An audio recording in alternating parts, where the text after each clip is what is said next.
6 o'clock, so I'll call this meeting to order. Welcome to the Wednesday, March 4th, 2026 meeting of the Plymouth Select Board. Pursuant to Massachusetts General Law, Chapter 38, Section 20, any person may make a video or audio recording of an open session of this meeting after first notifying the chair and subject to the reasonable requirements of the chair so as not to interfere with the conduct of the meeting. At the beginning of the meeting, the chair shall inform other attendees of any recordings. Presently, I'm only aware that we are recording through the Zoom webinar platform. Is there anyone else who's recording via audio or video? We only have one audience member. She indicated that she's not, so we'll move on. Pursuant to Chapter 2 of the Acts of 2025, an act relative to extending certain COVID-19 measures adopted during the state of emergency and signed into law on March 28, 2025, this meeting will be conducted via remote means and in person. Members of the public who wish to attend the meeting may do so by appearing here in the Roadblock Room on the second floor of Plymouth Town Hall at 26 Court Street. You may also attend remotely by following the Zoom link, which is posted on our agenda and published on our website. Please join the board in the pledge to the flag. I pledge allegiance to the flag of the United States of America and to the republic for which it stands, one nation, under God, indivisible, with liberty and justice for all. Before we get started, I do want to just make a quick announcement. I'm going to be pulling double duty tonight because the Advisory and Finance Committee had to reschedule their meeting from last Wednesday. I will have to run down to the Great Hall at approximately 7:20 in order to present on Article 35, which is in front of town meeting in April. Should we not be done with our business by that time, I will ask for a recess. We're going to move right into our agenda, which is a budget workshop. We're going to start with a discussion on the current process.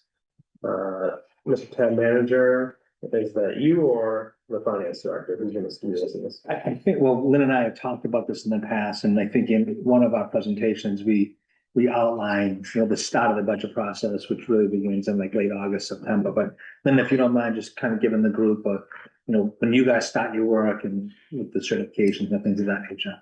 Okay, so what we do, I guess I'll start maybe at the end of the fiscal year. So at the end of June, we're closing out the current fiscal year that we're in. And at that point, we have a full years of information regarding revenues, expenditures, anything that may have come up during the year. So we take a lot of that information into consideration when we're estimating revenues for the budget for so at the end of June, the budget for that next fiscal year that starts in July is already in place. So we're sort of looking at estimating revenues for the year that's going to follow after that next year. You're always budgeting like about, a year and a half in advance of the next year that you are estimating for. So can I just to make sure that I got it straight in my head? At the end of June 2026. Yeah. You'll be looking at the budget for fiscal year 2028. 28. Yeah. Okay. Yeah. So, and then obviously, we haven't even started July, we're starting July and August of that next fiscal year. So we have another 12 months of revenue and expenditures that we don't, we estimate, we think, because we have the budget, in place for that year. But it's always, really looking back. And when you do the tax rate recap for Department of Revenue, when you estimate local receipts, you always, you can't necessarily estimate huge increases in your local receipts unless you can explain either from historical information that you've received more than what you budgeted in the current fiscal year to go ahead. So you constantly sort of have to look at those local receipts to see if there's any anomalies or anything that you might estimate. So perfect example that I use a lot is in estimating investment income in our general fund, because it's really just cash balances that we have on hand in general fund and whatever we earn in interest. In trying to estimate that 18 months out in a environment where the interest rates are, decreasing, you never know, you might have another COVID, you might have, there's things that, might happen. So that one is really sort of in the historical, since I've been here, we've had interest income as high as, almost $4 million and as low as like 297,000, in a fiscal year. So that's sort of one that's very unique, to actually try to budget for. And as always, I'm really conservative. So, so we look at all of those different local revenues. So that's one piece of the pie for the revenue. We look at, we always look at real estate as, what's our levy limit increase? So we use the formula, which is the 2.5% increase on the previous year's levy. We add in potentially any new growth that might be happening. So new growth is any value that's happened in the fiscal year ending that June 30th, that same June 30th that we just talked about. And then the assessor's office has about 3 months to gather all that information, submit it to the Department of Revenue and get it certified as new growth. And it's really all the new value that's been added. And you take that value and you multiply it by the previous year's tax rate to get a number. And that gets added to taxes. And we've historically, over the last 10 to 15 years, have had an average of about $3 million in new growth. So that's the number that we use for our new growth estimate for real estate taxes. State aid over the last few years, what we've done with that is we just level fund it because we're not really sure necessarily what state aid's gonna do. And then we have other available funds that for purposes of either, they're dedicated funding sources for certain things in the budget.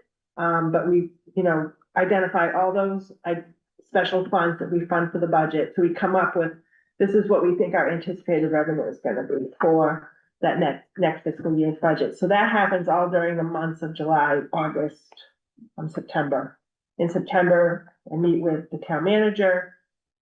Sometimes a small group of us, people that are sitting at this, some people that are sitting at this table between the schools and the town.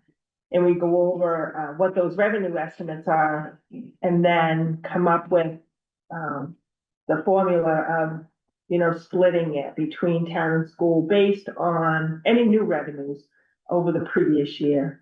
And those are sort of the numbers as a guide that we use. And right off the bat, what we do is we take any of those fixed costs that we know of, debt, health insurance, pensions, other town insurances, all those fixed costs. We identify how much is the town, how much is the school, and we subtract those increases in those items out of the increased revenue, then come up with a net number that then we can share between the town and the school. So that all happens in that September, October timeframe. We send out that message to the departments, school and town departments of, okay, basically we request them to do a level service budget. They start entering their budgets. At the same time in September, I have submitted the previous year's balance sheets and reports that are required with the Department of Revenue to get free cash certified. So free cash gets certified every year after we submit those balance sheets. And that happens, we usually get that information back the middle of September. So then we know for like the October timeframe town meeting, if we have anything that we need to address at that timeframe. But then that number is usually used for capital and other things for the following fiscal year budget that we're working on. Becky, again, the free cash certification takes place when? Usually it all depends on when I submit my balance sheet. So I submit usually the first or second week of September. the way the fiscal year works, you have to keep the books open for the, first 2 weeks after June 30th, so everything, we have until July 15th to pay and encumber and everything from the previous fiscal year. And then, once that's done, then we work on physically closing the books and reconciling everything and putting together the balance sheets, and then we send them up to the Department of Revenue and get the certification. It usually comes back to us by the middle of September. And that process really stretches from July 1st to the middle of September. Yes. That encumbering, Yeah. closing of the books, Mhm. certification, Mhm. then you say, great. Yeah. Free cash is available. Yeah. And just if I could, because if you looked at the slide that Lynn developed on the free cash in the last 5 years, you've seen it fluctuate.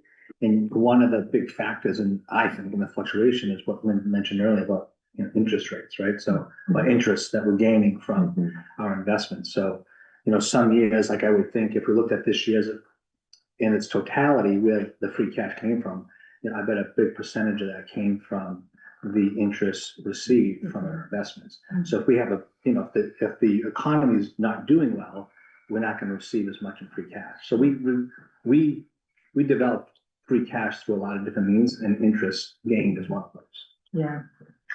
And the economy definitely has a lot to do with those local receipts. For example, motor vehicle excise, I think last fiscal year, 25, was higher than I think what we anticipated.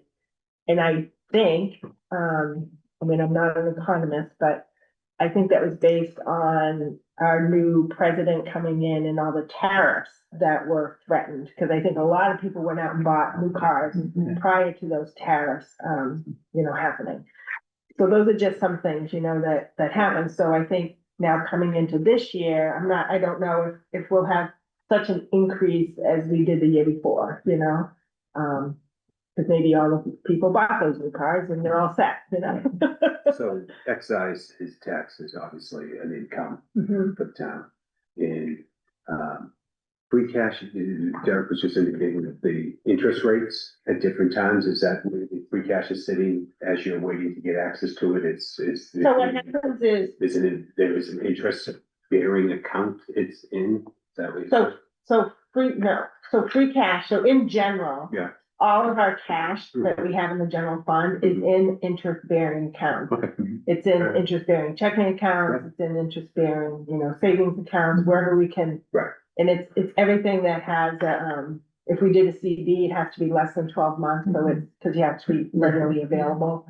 But it's not necessarily our free cash. So what happens with free cash gets derived from when we budget revenue and we take in more than what we have budgeted. Right. And then on the expense side, free cash is generated from, we budget, for example, I'll use police department as an example.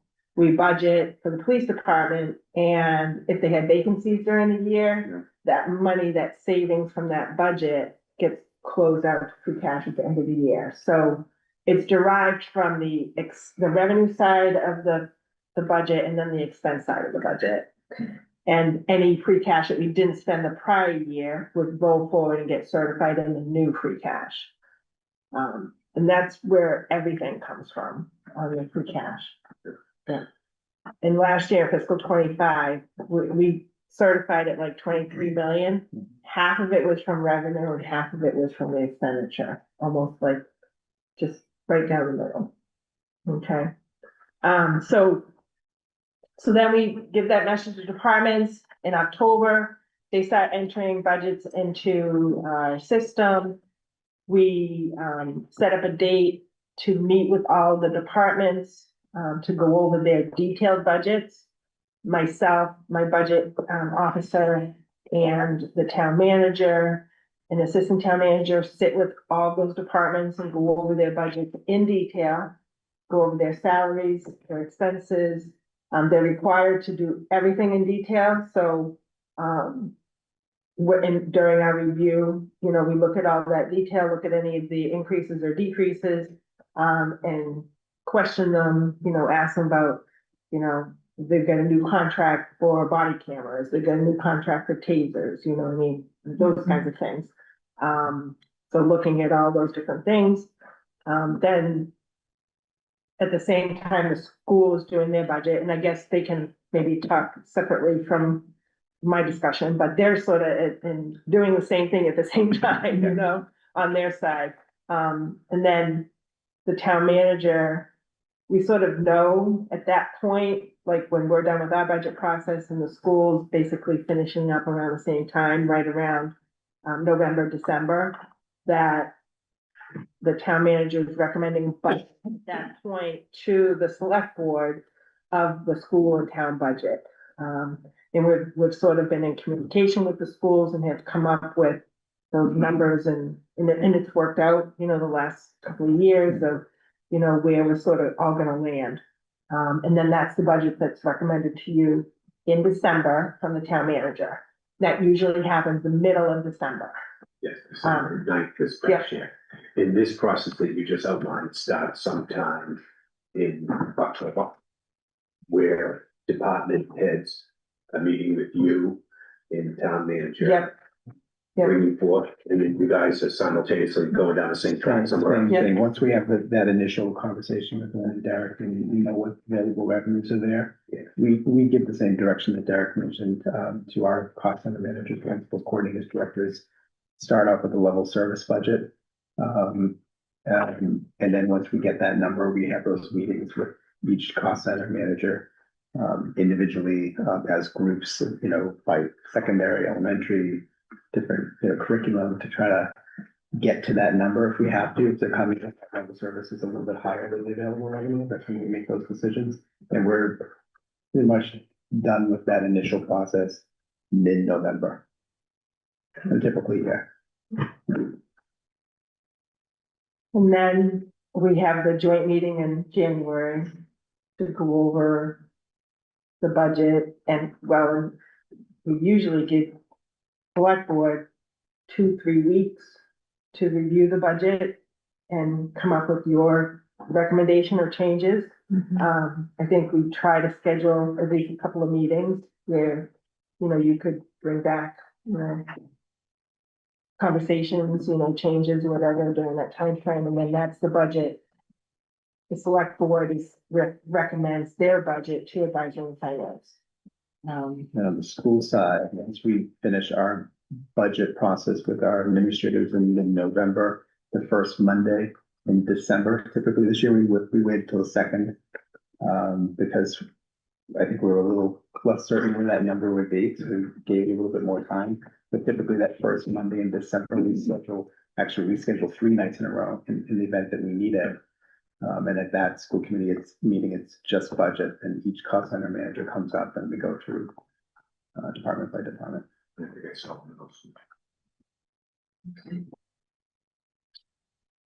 And then advisory and finance, obviously they get their budget and then they have their subcommittee reviews. So they schedule meetings, which each and every department, including the schools, and they sit down and go over those detailed budget reports, that similar reports that the town manager and I review. And they go over with the departments and whoever the departments bring to those budget meetings to answer any questions and that kind of thing. So they do their subcommittee review and then they write a report of recommendation to the larger group of advisory and finance committee, and advisory and finance committee schedules a budget hearing where they review all of those. This past year, it was February 19th. They reviewed all the budgets. They make their changes, recommended changes. Each subcommittee would recommend a change to the overall board. And so then they come up with their budget. And then by charter, it's their budget that goes to town meeting. So now we're putting the book together for advisory and finance with all the backup for the budget and the other articles, and that all goes to town meeting. At the same time, we're also working on the capital budget, which is in sort of same time frame as the other budget. We request of the departments to submit their 10-year capital plan to us by September 1st. And we review that and sort of try to meet with the departments to review those plans and talk about those plans. And, we look at our available funding sources, which, like I mentioned, was free cash that gets certified, any other available funds that we may have, what we might have available, to borrow. So we look at all those things when we're meeting with the department so that we come up with a town manager kind of recommended list of projects that are gonna go to the capital improvement committee. And that was done this year. I think we came up with our final list in December. All that information is put on the website, on the capital improvement committee website. It's, public information. The committee met in early January with all of those same departments individually to go over that 1 year, that first year of that 10-year capital plan. And then they came up with their ranking. And then in conjunction with the town manager, we come up with a recommendation to go to select board advisory and finance committee for their approval and recommendation to go to town meeting. This year, advisory and finance committee reviewed all of that, and there were 3 projects that they did not recommend out of that full list that we had recommended. So that's what goes to town meeting. If there's someone else, another town meeting member or a select board member who wants to make a positive motion on those items that advisory and finance didn't, they can do that. So that those articles are heard by town meeting and ultimately voted on by town meeting. So we do have a few of those at some point the board's gonna have to consider if the board wants to make that positive recommendation to town meeting. Lynn, so obviously I'm quite familiar with the budgetary process from 9 years on the advisory and finance committee. But I'd like to, one of the things that I'm interested in the board doing is revising our approach, because FinCom already has a very established approach to the budget that has been an institution for years, and they set their schedule according to when the town meeting is, because there's a charter requirement of when the books have to be in people's hands, and all the things lead backwards from there.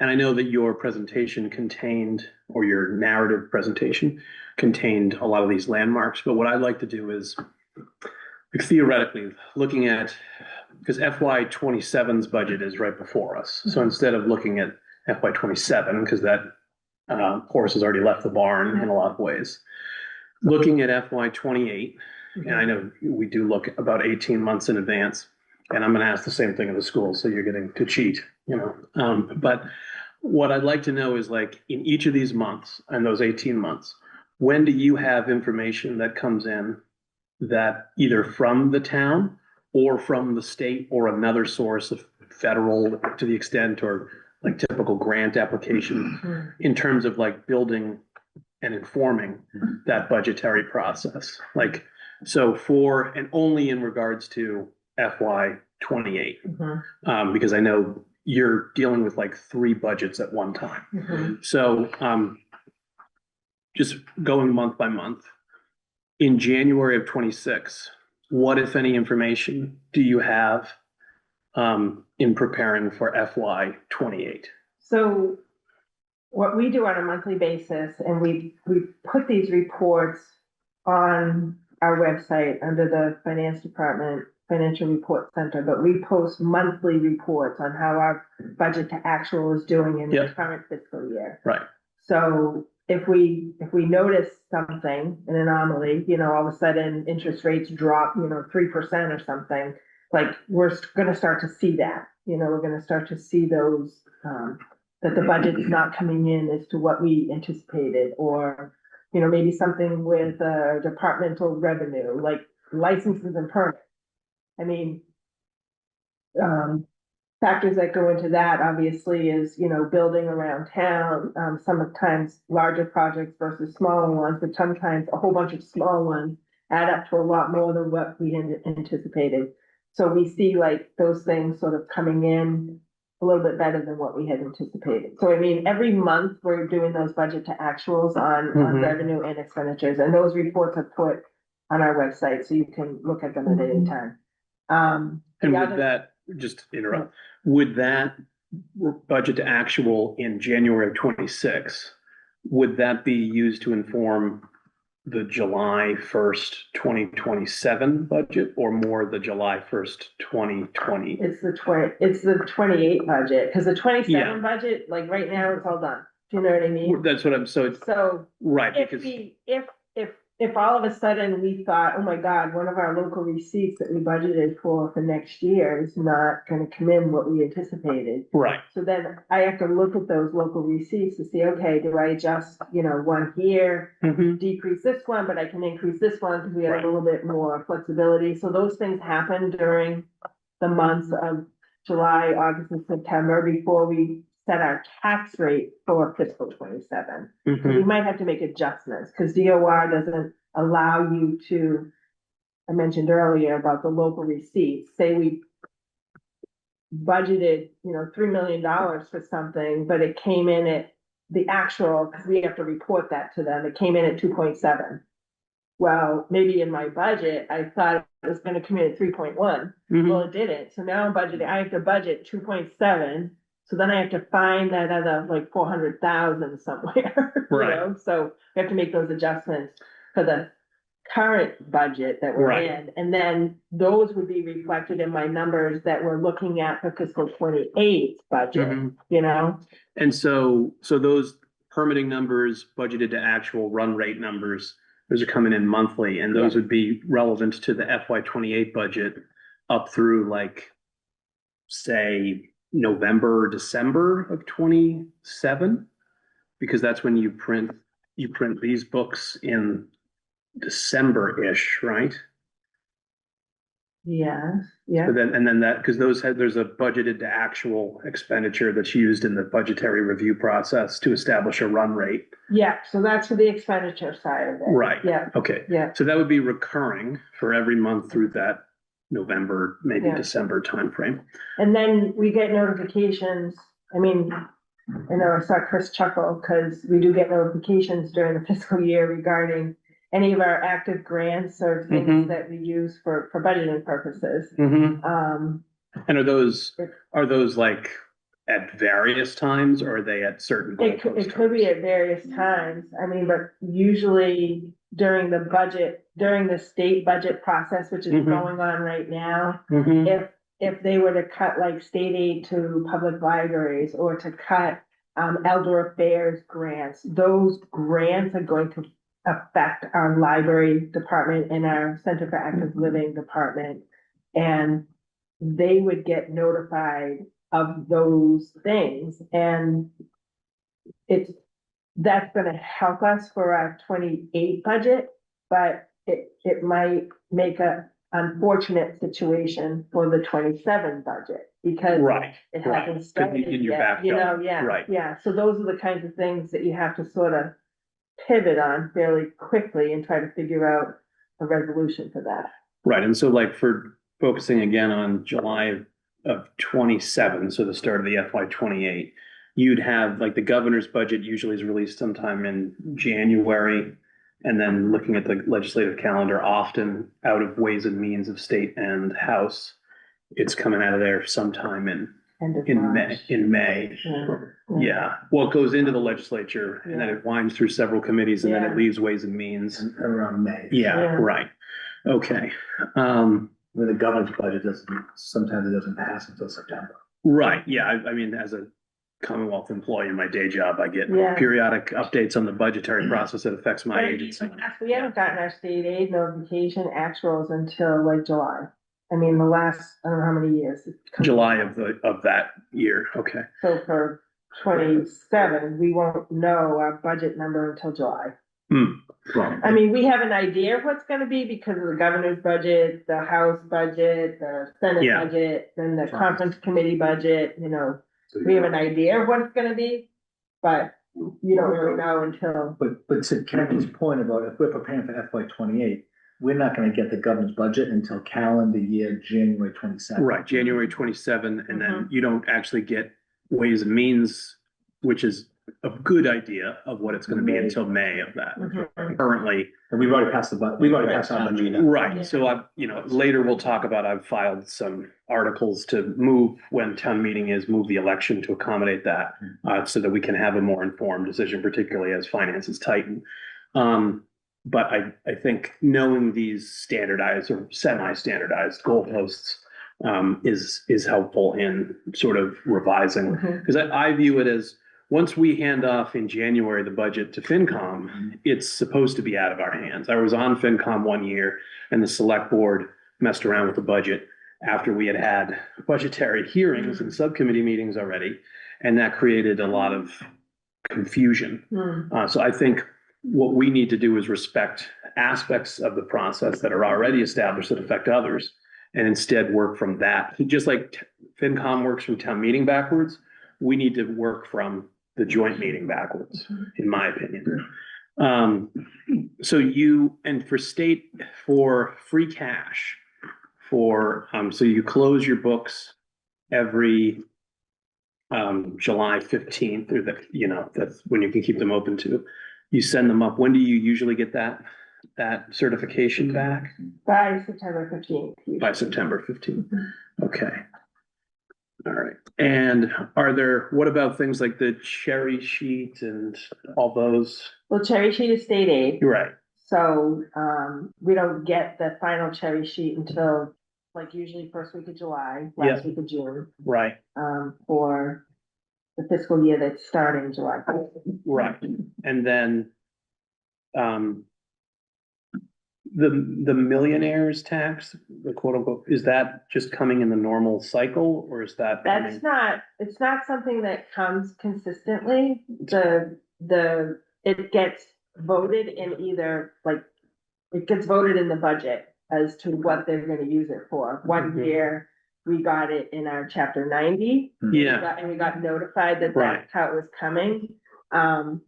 I think they can use it for education. Does that come in 70, or does that come through another means in chapter 70? So what happened this past year, for this year's budget, is for them to actually fund the chapter 70 amount that the cherry sheet had. They're using their general fund money, plus they're using millionaires tax for it. So they already sort of had a little issue and had to, So they're backfilling. backfill it with millionaires tax. Okay. And then you would get notified, I think, at times if they were gonna use the millionaires tax or something else, but I'm not aware of anything that Plymouth is getting other than what they've done in Right. those two instances. And in those two instances, were they mutually exclusive, or did we get both? Like, did we get education and roads? We just got one or the We other. got roads one year, and then this past Education. year they did, a supplant for the chapter 70. Yeah. I haven't heard anything about with the roads yet this year. There might be something in the governor's budget that Mhm. has a line item for it, but I'm not sure. Okay. And since it's sort of top of mind, one of the things you can deficit spend is snow and ice. Yes. When do we typically, I've remember with end of year transfers in the past, we've covered those, but that has varied, as snow and ice often varies, but Yeah. when do we typically know, when a winter's actual snow and ice budget is, final? So, usually by the end of March, I think you can feel pretty comfortable that it's over. Yeah. And except, the year my daughter was born, April Fool's, that storm, but, Yeah, usually by then, we know what that number is. okay. So the vendors are good at getting in the. They get paid. Employees get paid their overtime, Yeah. everyone gets paid, but we're spending in a deficit, so we're basically we're borrowing from ourselves Mhm. to pay those bills. And then usually what we've done in the past is if we have any money left in the reserve fund at the end of the year, we use that to cover Right. it. And then in addition to that, you have to you either have to raise that deficit on your following year's recap sheet, in December, or you have to fund it prior to that. So if you have free cash, or if you have stabilization or any other funding source, you can go to town meeting in the fall and pay for that deficit prior to putting it on your tax rate. Cause like, for example, if we had a $2.5 million snow and ice deficit, Right, we would have to put that on our recap the following year. Well, if you only have $1 million in levy, then you have to cut your budget $1.5 million. You don't have enough room. So let's talk about that. So at the end of this fiscal year, our excess levy is gonna be 170. So say that again? Our excess levy capacity is gonna be 170,000, is that right? It's gonna be for 270, because we had 470 going into the FinCom discussions. And FinCom added $200,000 back to the budget for IT, so Right, I'm ballparking on 270 of excess capacity. yeah. Does And that then mean you still that, gotta settle the health insurance discussion as well. does that mean that we only have room for $270,000 worth of, On the levy. Mhm. That's the only room we have. However, so snow and ice eats that? it could, but there's also the alternative of using your free cash Mhm. to pay for it, or you use your rainy day fund Mhm. for a 100-year storm. You know, Yeah. I mean, that would be a perfect example of why you have your general stabilization fund. What about like if we're gonna get reimbursement, state or Yeah. federal for that? So usually what the state will do is they'll come out after everything gets, we have to submit our estimates, and then we start working on the actuals, and it usually takes a long time Right, to happen. So what, if the numbers are as significant as they have been in years past when they've done FEMA and NEMA reimbursements, and the example I'm using is 2015. So what they'll do is they'll say to communities, okay, you've got whatever your snow and ice deficit is, if you're waiting for reimbursement from FEMA and NEMA, then we're not gonna require you to put that whole deficit on your recap sheet or have to raise it, because we know that you're gonna get reimbursed for some of it. So what they've done is they've said, okay, take that deficit and like divide it in 2 or divide it in 3, and then raise it over like the next 3 years. So they give you time to get that reimbursement in, because then maybe you'll have not that much more to defer. so it's Now- like if you have back taxes with the IRS and you can pay them off over time. Yeah, they let us yeah. basically do it. So basically you're deferring, you've already paid it, like you've paid it and you're using like your other funding sources sort of to pay it. So in the past, we've always like paid it off. We never deferred it and amortized it over that. I don't think that that's a good idea, but Yep. if you know that you're gonna get like $1 million in reimbursement, Yeah, then you would defer that. You just defer it onto the following year, and then when you get that reimbursement, it just pays it off instead of you having to take it out of free cash or stabilization or something else. and is there a typical, so obviously we just had this storm end of February. Is there a typical time frame that, let's imagine we're gonna get reimbursement from federal and state for an example? Yeah. Is there a variable amount of time that we would get that back, or is there like a consistent amount of time, or? It usually doesn't happen until like after, it could be like 1 or 2 years Yeah. before you finally get it reimbursed. So And- usually It's a wide time. it's just a reimbursement. So like if you used free cash for it, then it's just a reimbursement to your general fund. You just put it back, it goes back in. Mhm. If you took it out of stabilization to fund it and then you do get reimbursed, then we recommend we'll put it back in stabilization, something like that. But you'd lose, if you took it out of stabilization, you'd lose the ability to gain interest on it Mhm. while it's in stabilization. So you'd ideally want to take it from something that if it's money you have that you're Mhm. getting a low level of Mhm. return on. Yeah. Or something you can afford to trim here or there.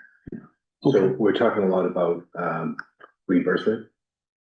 are we expecting reimbursement for this event?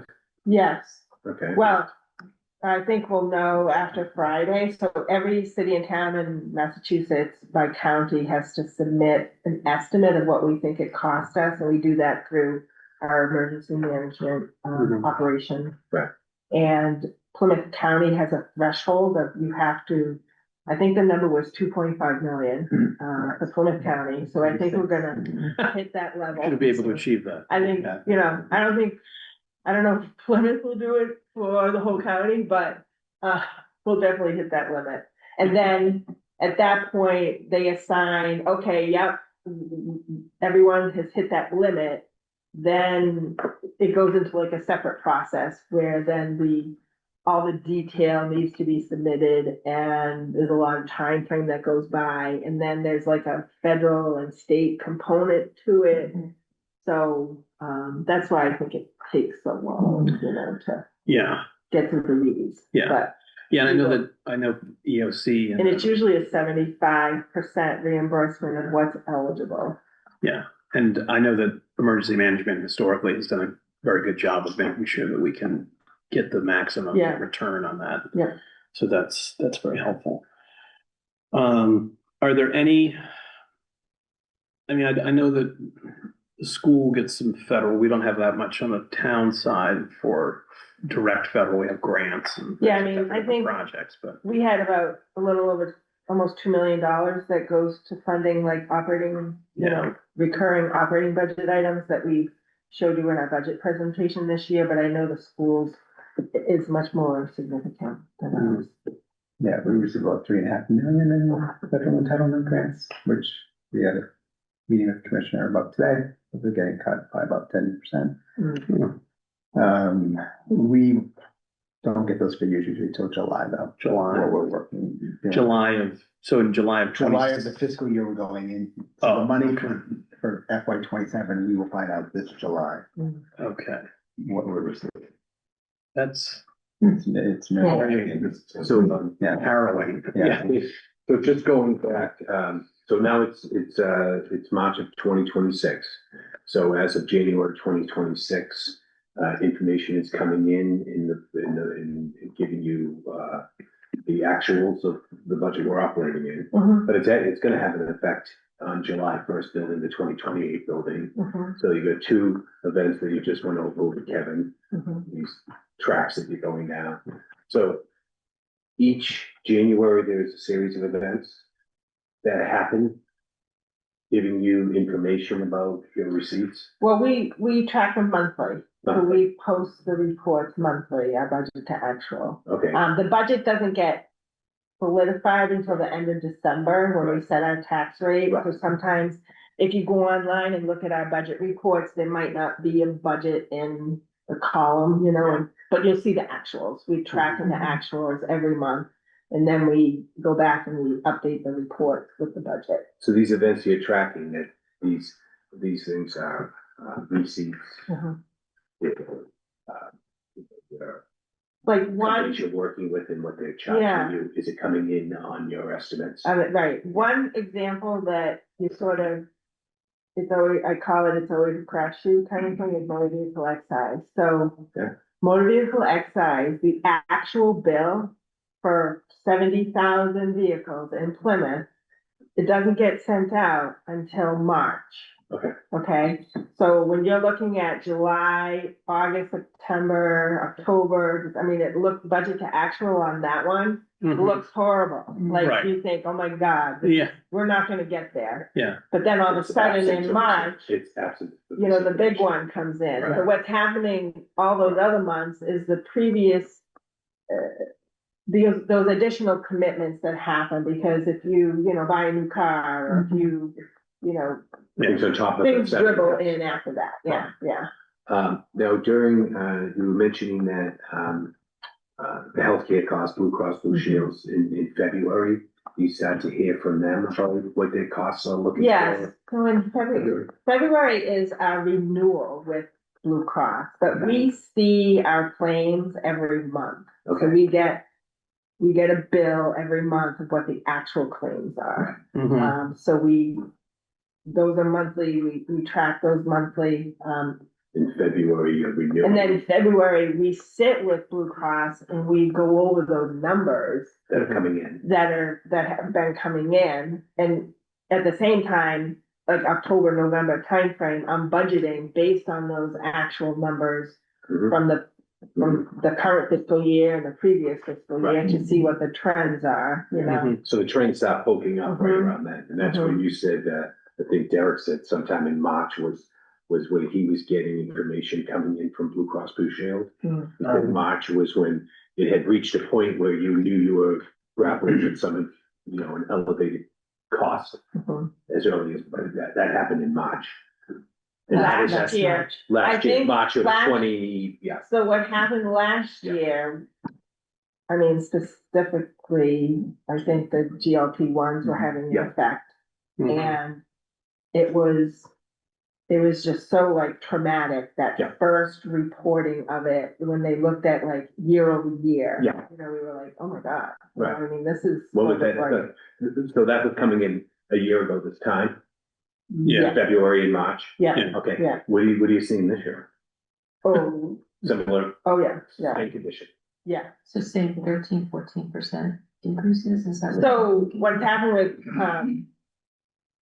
a lot of it, I mean, overall healthcare, I think, is increasing Yeah. about Yeah. 10%. Yeah. The, GLP ones this year are tracking much higher than the previous year. Yeah. So we are seeing those increases. Right.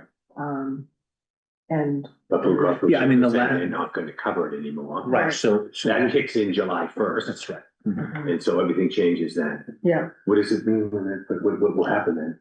so The savings? we had to, so we made a decision to not, we're not covering them. Only medically necessary, like. would you It's, cover diabetes diabetes and is other covered, Blue Cross medical covers conditions? diabetes, So yeah, Blue Cross made a decision nationwide. Yeah. That they weren't gonna continue GLP-1 in their formulary, Mhm. except for those diagnosed with diabetes, because the vast majority of folks that are using it are using it for weight loss. Mhm. So I think we were the first municipalities to say that we were going to align with Blue Cross, because if not, we would have had to cover 100% of our this. Yeah. And so if one of my first presentations, we were trending about $3.5 million this year, this fiscal year. And then most recently looked at it, actually got up to like $3.8 million. So folks are continuing to use it. But we met with folks from the Insurance Advisory Committee a couple of weeks ago. And now that we're dropping that, we're still meeting with them to set the rate, but we're hoping we can drop what we projected at 14% down to 10%. Because of that event.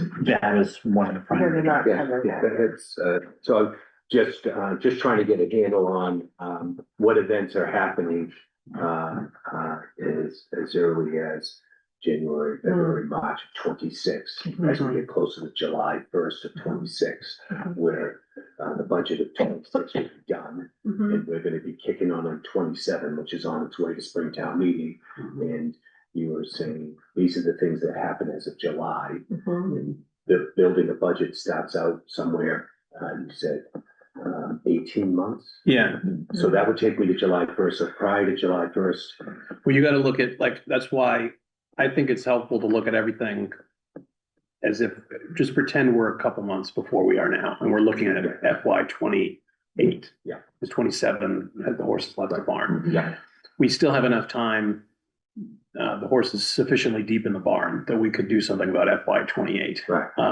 And knowing when those indicators come in, and then we can adjust our process Right. to accommodate that. And I mean, if we did move town meeting, we could move back the joint meeting too, which would give us more time Right. on our side, because then we wouldn't necessarily need to turn over the budget to FinCom until February, Right. if town meeting were a month later, so that would give us more time on our side, maintain the same amount of time, Right. because they still need the same amount of time to accomplish what they're doing. Right. But we're building a process that currently doesn't really exist. Yeah, we're just gonna absorb into the current Right, and what it would mean, what we could do, to improve the next correct.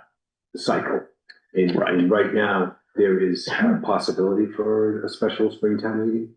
Has that been confirmed? Yes or no? There was So Rich, signatures? yes, so Rich Turkey submitted, Monday, a citizen's petition to hold a, special town meeting of the annual town meeting. So, that has been confirmed. That's gonna be an administrative note this coming Tuesday. Okay. For the board to call a special town meeting. And we're gonna open the warrant for that? I think that's gonna be decided on the conversation that you have with Kate tomorrow. Okay, But that would be concurrent, yes. okay, If you guys think that this is possible to move these articles forward, we'd have a second admin note to open the warrant, say up a week. Yep. Submit those articles, submit any other articles, any board committee members want to submit, obviously, and then go through that process as well. yeah, Yeah, the possibility is for springtime, this special town meeting, yes. what would we be seeing, be looking at There's to accommodate what you just said? There's three articles that we need to change the charter through special legislation, and we need to change the bylaw, which has to go through the AG's office.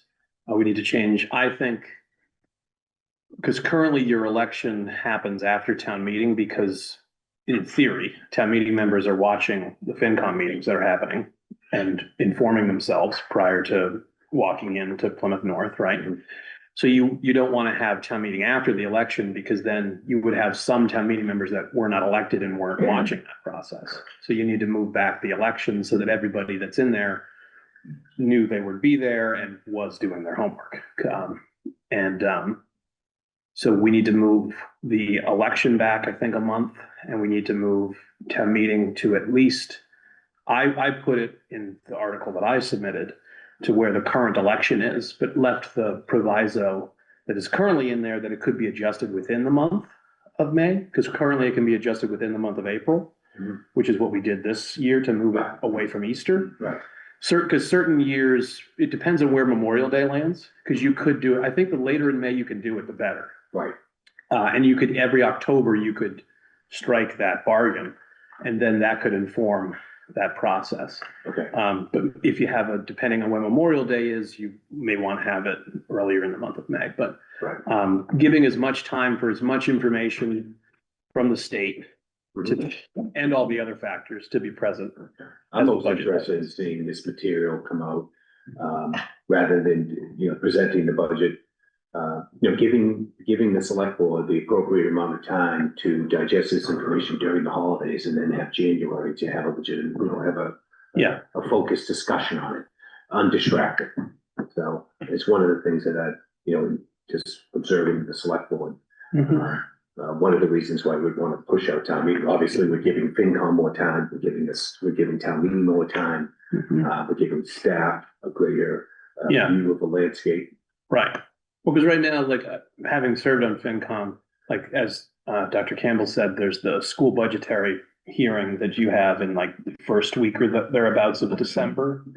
Yeah, we have, we do the presentation the first week in December, and then the second meeting of December is the hearing. Yeah. Yeah. And so then that happens right before the holidays, where everybody Right. kind of stops paying attention for a bit and focuses on other things, understandably. And then we come back. And the board has historically often been given the budget to look at for a bit before we're voting on it too. But if we had more time, you could have more meaningful time, Right. and not time that's on I other. will tell you that when we pushed our budget 2 weeks later, to Yeah. the presentation, it was wonderful. Yeah, Because otherwise we have to make sure all of our reports are done right around Thanksgiving. yeah, Because of the posting time and right. it was 2 weeks later, we Yeah, won. get the time. Yeah. Yeah, I think it makes it, because I remember what used to be the big concern for me on FinCom was actually the fall town meeting, because the schedule doesn't really work there. It's so congested that there was a couple of years where we had Monday, Thursday meetings every week for like 3 weeks, and it's just exhausting. So I'm very acutely aware of the stressors of having a really tight, artificially established schedule, and trying to avoid that as much as we can would be beneficial for us and for everybody else. Well, if I could, well, how do we incorporate the information that's lacking in the budget building process? So, the governor comes out with her budget the third week of January, and the rate setting, I mean, Lynn just met a few weeks ago now with Blue Cross Blue Shield about looking at health insurance, because Right. everything we do, whether Yep, it's state aid, health insurance, even retirement to a certain degree, pension liability is all estimates, right? So, I mean, if we want to sharpen our pencils, we'd have to think of a timeline that allows us to have more information to build into that budget. so I think it could happen in the sense of, as we said earlier, we're dealing with three budgets at one time. The budget, you're in, the budget you're about to go to town meeting for, Mhm. and the budget you're building for after that. And if we were to have those monthly updates that have been discussed, Mhm. if we had metrics for each of those three budgets as they come in, this is our actuals in our current budget. This is the process that's just a reminder for folks that FinCom is going to have their hearings coming soon. They're going to have their subcommittee meetings. And then you'll have much less, if you're 18 months before, if this was January 26, you'd have very little information to talk about for FY 28, but you'd have some. And then as we get closer, some of each of those budgets, you'll have a little bit less, and others you'll have a little bit more. But that, I think, would be a useful. And then the other part of it would be, what does the board want to do? Do we want to just, right now, we have a meeting where it's presented to us, then we get time to go back to our hidey holes and think about it, and then we come back and vote on it a couple weeks later. Do we want to have a different process where we have department heads come in and give a presentation on each of their highlights and lowlights of what they're doing? And work with the schools on their component, because a huge portion of our budget is actually their budget, and having that process. I think doing that level of detail, because although FinCom goes into greater detail than we do, we have a higher level of audience. People are watching us, and that's public trust and public confidence. FinCom is doing yeoman's work with it, because we have a lot of other things on our plate. But the more things we can do to give highlights, lowlights, and talk about important budgetary metrics as they're coming in, I think the more people would feel comfortable that because I think the lack of information lends itself to speculation. Yeah, and think about it though. I mean, no matter what start date and end date we pick, we can slide to the left or slide to the right. But I do think that if you look at the timeline that was presented this past year, so I think I presented December 9th, I think it was, I forgot. Yeah. And then we didn't come back until the first week of January. So the board, that 4-week window in there, I mean, could use that time. So whether that's starting this January 1st, and you use the month of January, to Bill's point of having departments come in at the tight windows, right? So we don't want the fire chief to be at the podium for 3 hours, right? Correct. But a tight window where he can present his budget to the board can ask questions. I think that's useful. And I'll say, during the 1% budget discussion that evening, although, some said to me, gee, that was a waste of time, I said it wasn't a waste of time, because what it demonstrated is that we are running a very lean budget operation, and the board was able to ask questions, and most importantly, the community was able to hear that discussion. Right. So, I mean, I know this town has never done that, but I would be in favor of, again, developing a timeline that allows the department heads to come in after the balanced budget has been presented by me and Lynn. Then they come in and they can give the detail. And then this way, because what I said at the end of my budget presentation, Lynn and I are more than happy to meet with any one of the board members individually. The department heads are open to have those conversations, but I don't think there was a lot of that taking place from the first week of December to the first week of January. No, and I think the budget's already divided into subcommittees for FinCom, so I think we should use those budget subcommittee divisions ourselves, and maybe we could have 1 or 2 budget subcommittee department heads and division heads come in at board meetings over the course of that 4-week window. Yeah, and we could extend it a little bit. Sure. Because we're moving town meeting back to allow it to be a productive and still fit in the other things we need to do in that time. I can tell you, so I work for 3 different forms of government, and this is the only community that I work in that the department heads do not speak to the executive branch regarding the budget. Yeah. So even the city of Worcester, right? So, they have a $1 billion budget. as a department head, I would have to present my budget in front of city council. Mhm. And in Upton, 8,000 people, we drag the department heads in front of their board of selectmen, a 3-member board, to talk about their budget. And, and it's not painful, it's just it's a discussion.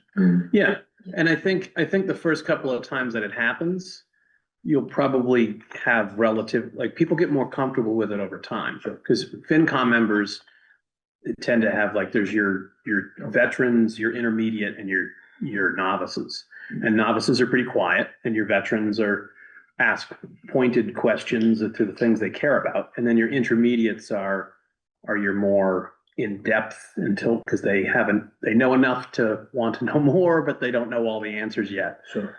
So I think after 2-3 cycles of that, it would really get into a rhythm, but the sooner we start it, the sooner we can get into that. There's just the other element to this is that, yes, we're doing those things in January, February, March, and April, May, June, and then July kicks in. And you have your August and September things that you have to do to get the free cash certified and get into a situation where you start to legitimately have discussions with, as you outlined, meeting with the school and figuring things out at that point to start to work on the budget. Now, stop right there and then jump over to the first week of December when they're handing us a budget that we're gonna talk about how we're gonna address. But there's this other window there that it would be nice if maybe the FinCom played a certain role, at least at the level of the subcommittee chairs, that as the town manager and the finance director is meeting with different divisions heads, looking at their budget, that the corresponding subcommittee chair is observing the process. I just like you said, that it's very interesting that a budget is presented without the executive involvement or created. I just think that opening up lines of communication starts to address that issue in some way. I'm not saying that these subcommittee chairs are going to come in the room and start telling everybody what to do. I think they should just observe this process. Because they do have some sort of institutional knowledge year after year, going to different division heads and department heads in their subcommittee work, determining what is going to be presented to them. So maybe rather than them kind of doing what we're doing, but in a different level, but having them a little involved earlier down the track, as you get to October and you start meeting with people, that maybe at some point you include those subcommittee chairs in that process. I mean, this is a staffing kind of thing. Yeah, that's a tough one. I mean, I think it would be helpful, or it could be beneficial for those subcommittee members to at least attend the discussion that the board is gonna have. Sure.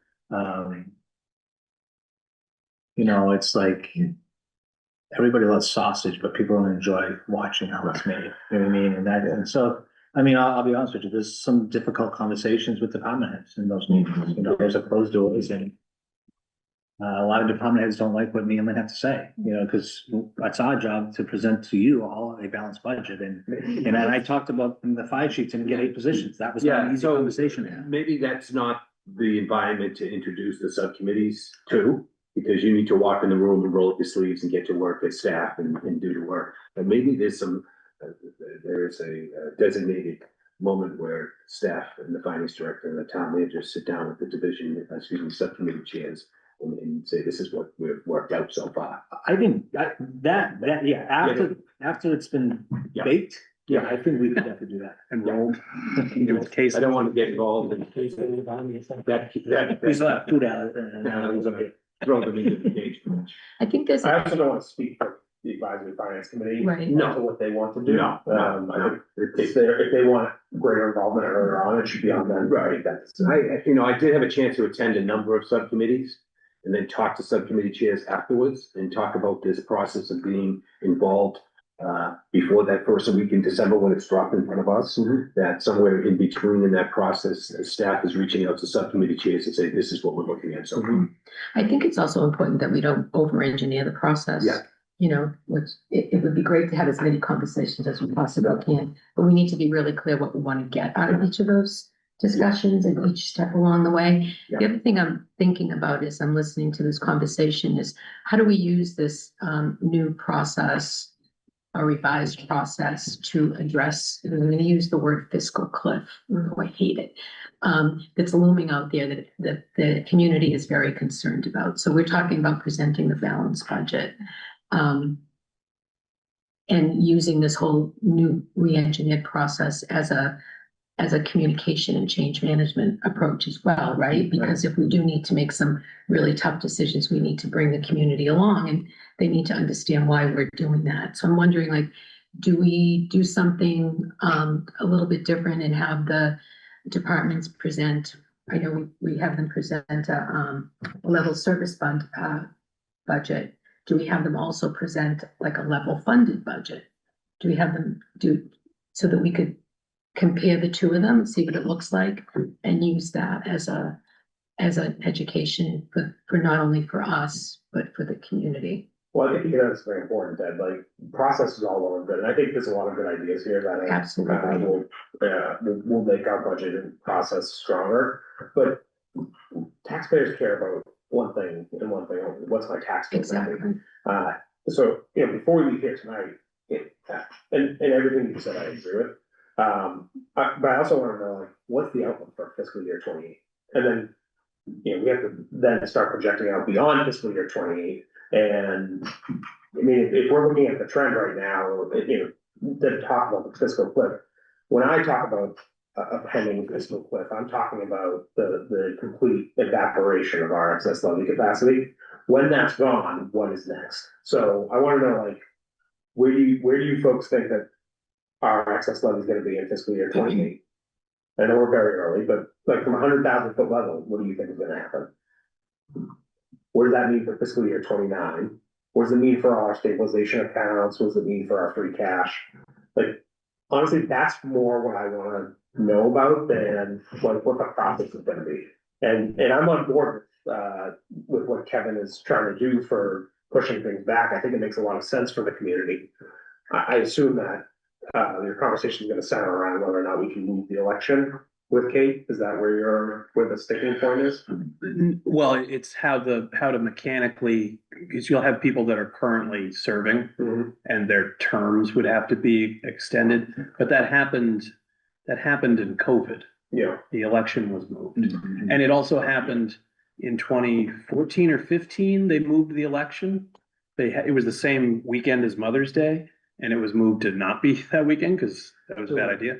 I'm sure that, sorry to cut you off, Kevin, but I'm sure that COVID, there was a governor's executive order, Yes, right. So I would say a way to fix that would be through special legislation. We'll Right. file a special But legislation. I think it would be more, the one in 14, 15 would be the better indicator, because that COVID had a totally different world. I'll hope that whatever the legal opinion is, it's to our favor. Yeah, we If did. it's not, though, I think we should still think about moving elements of this process back. Well, even if it results in new town meeting members reviewing this budget.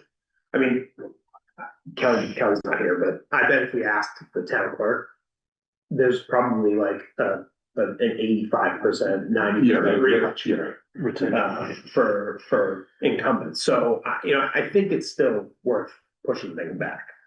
Yeah, I mean, we did it before, so we there's a legal way to do it, and it's just a matter of identifying the process that was done 10 years ago, 12 years Things that you just told us about the priorities in 28. Right. This is what this is what we're doing this for. I want to quickly come up with what is the playing board look like? Now let's start getting the cards on the table and start looking at 28. Yeah. So I want to have this discussion. That's why, making sure that we're having it, including the school, maybe having someone from FinCom, they're busy tonight, who would have had them in the room with us. I think that the time is of the essence to come up with a way that we're going to proceed, so we can focus on the things that you just outlined, David. And I think the first time we do this, we'll learn things that we like and things FinCom has been doing it for a long time. Yeah. So their process is ironed out. they move around the margins a little bit, but beyond that, it's pretty much on autopilot. Right. In terms of what the process looks like. We're building a process. So I would imagine the first couple of years, we're gonna make some tweaks. The only thing I could introduce, the only thing that I could suggest when it comes to FinCom is this idea of a special interaction between the subcommittees and town staff after those initial efforts to hammer out internal decisions, what to do. Here it is. This is what we're planning to present to the select board. I think if we had a whiteboard, we could lay out a new timeline and we could find space what you're referring to, Bill. Yes. After we develop the budget, we can meet with them individually and go through the numbers with them. So the combination is taking what Lynn was sorting out earlier tonight with us in the form of a flow chart with maybe some of the suggested changes that you're making to push things out and some of these things that we get FinCom in the room a little bit earlier. The only other thing I can think of is this idea that, yes, it's posted once a month on the town website. Why not during one of the select board meetings during the course of that month that we get an update from staff where we are in this process? You know, just a couple of sentences from staff, however the town manager wants to do it, but just saying, you know, this is where we are with our current budget. We're getting ready to implement the next budget that's been approved, and we're gonna start building our budget based on this information. This is the information that's coming to date. Yeah. Something like that might draw people's attention to this process. I mean, we could do, in addition to our monthly reporting, we can put like a short narrative together of the things that we're seeing and include that and get it to the select board to go in your packets on a monthly basis after this goes the previous one. And that's fine. The other thing I want to add is if we get finally an assistant to actually come to Plymouth, beforehand You is better, yeah. to work on the 5-year plan that I have that needs to be updated. So I've been periodically working on it and need another set of hands and eyes to help with that. So Yeah. that's also the plan, is to have that 5-year document so that we can constantly be looking at it and updating it as Yeah. we, you know, go through these timelines. So that is part of the process also. And then another part is I've been working on updating our financial management policies to include a lot of things that have changed since 2019 when we adopted them. So those are things that, when we get the new assistant in, and we can work with Derek on, you know, bringing those forward to you guys. That's what I think. I think the process is really important, but I think what David was saying, what I was also advocating for is just that, is forecasting. Yeah. How important that is. Mhm. And not just, you know, we can do a 5-year forecast, but maybe a rolling 5-year forecast. So Yeah. that every year we're looking at it and updating it. Yeah. So that it's always rolling forward. It doesn't have to be like overly complicated. I know I would love to see just a very simple forecast now. Yeah.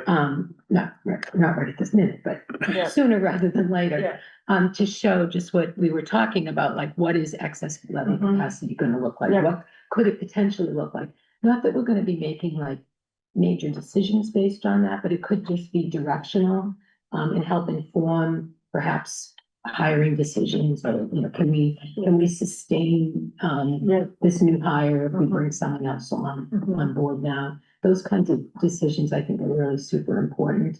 Yeah. And I think that actually is, that also is something that the community is looking for, because they just look at like, oh, there's a hiring freeze. Oh, why do we need to hire that person? Why do we need to hire this person? Mhm. But if we had, and a teacher, why do we need those teachers? Those pesky teachers. But if we had that, the context of the forecasting and the long-term financial Mhm. health of the community, I think those discussions would be a lot easier to have. Well, I think one thing when you're having done the budget subcommittee process with FinCom for many years, is when you go into the details of what the various departments are doing. Like, there's very few things that you would want the town to do without. Right, Right. because I've always said, like, if there were a department that's digging holes and another one that's filling them in, we could cut those easy. Right. There's nothing like that. If everything is, not everybody depends on every service, but someone depends on each. So, you know, it's important to know what what this budget does and what it does for the taxpayers. And when you have to make those decisions, what's the impact and how is that gonna affect you as? Correct, your place? correct. Whether you have young children or you're concerned about like the center for active living or your roads, whatever it may be. Exactly. Yeah. Right, and municipal government is not a menu. You can't order the things you'd, Right. only the things you'd like. But people know what it. Correct. The transparency. Yeah. Lynn, how long would it take you to, come up with like a 5-year rolling forecast? I mean, it would not, I mean, a very, very primitive one, you know, I mean, it wouldn't take very long. Yeah, I mean, I would think that like, you can kind of guess based on trends, like, with like the direction that new growth is going, the direction Yeah. that local receipts are going. Yeah. Like, you know, to Kevin's point, you're not gonna have all the information Mhm. up front, but you can, you know, you can give us like. When I was in, an assessor, I would give every year a multi-point, projection as to what I thought new growth was gonna be, so I would say like. Here's what we've seen, here's what we're seeing with permanent activity. Mm. Compared to years prior, so given this trend, I think it'll go up or down. Mm, I would also say that here's another number that's the 5-year average. mhm. If we just were, you know, take the 5-year average and apply Right. it to the next Yeah. year, here's what your budgeting could look like. So, I mean, you have all kinds of metrics and Yeah. and you're the financial professional, so you can choose which ones make the best sense, Mhm. given your 30 years of experience in municipal finance. But, you know, I don't think anyone who's taking this is like, this is gonna be the Bible. I think what we're trying to do is have conversations ahead of time so that we don't have to hash it out in a 6-hour, Right. 6 p.m. to midnight select board meeting, dragging our staff in, questioning them on every line item that they think they can or can't. I think we want to be able to make decisions at an earlier time, in an earlier time period, so that the pain of a difficult budget year isn't as sharp.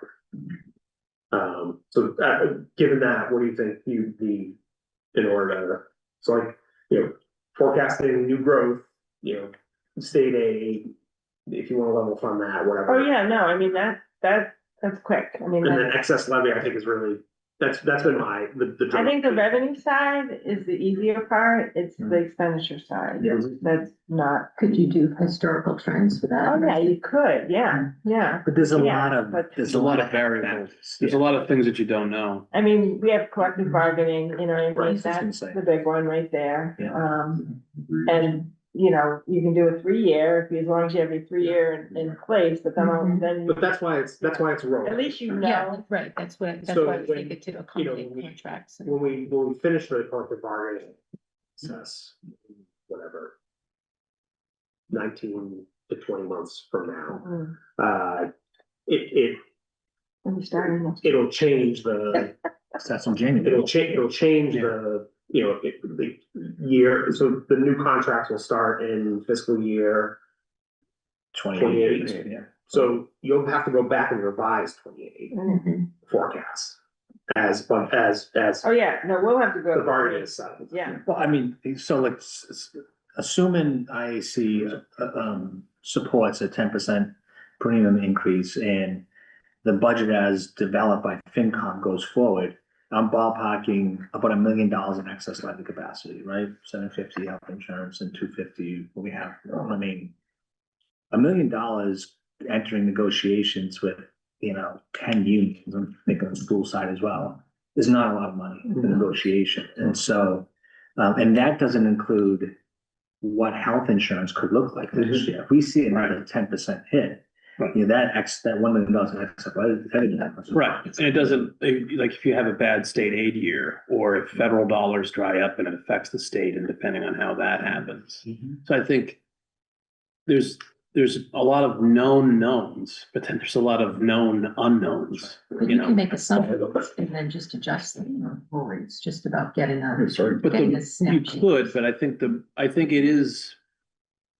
think knowing how many things are variables is important, because it is not, it is like looking at a 10-day weather forecast. Like, oh, Yeah, for- 10 days out, it looks like it's gonna be beautiful, and then that day is 3 days away, all of a sudden it looks awful.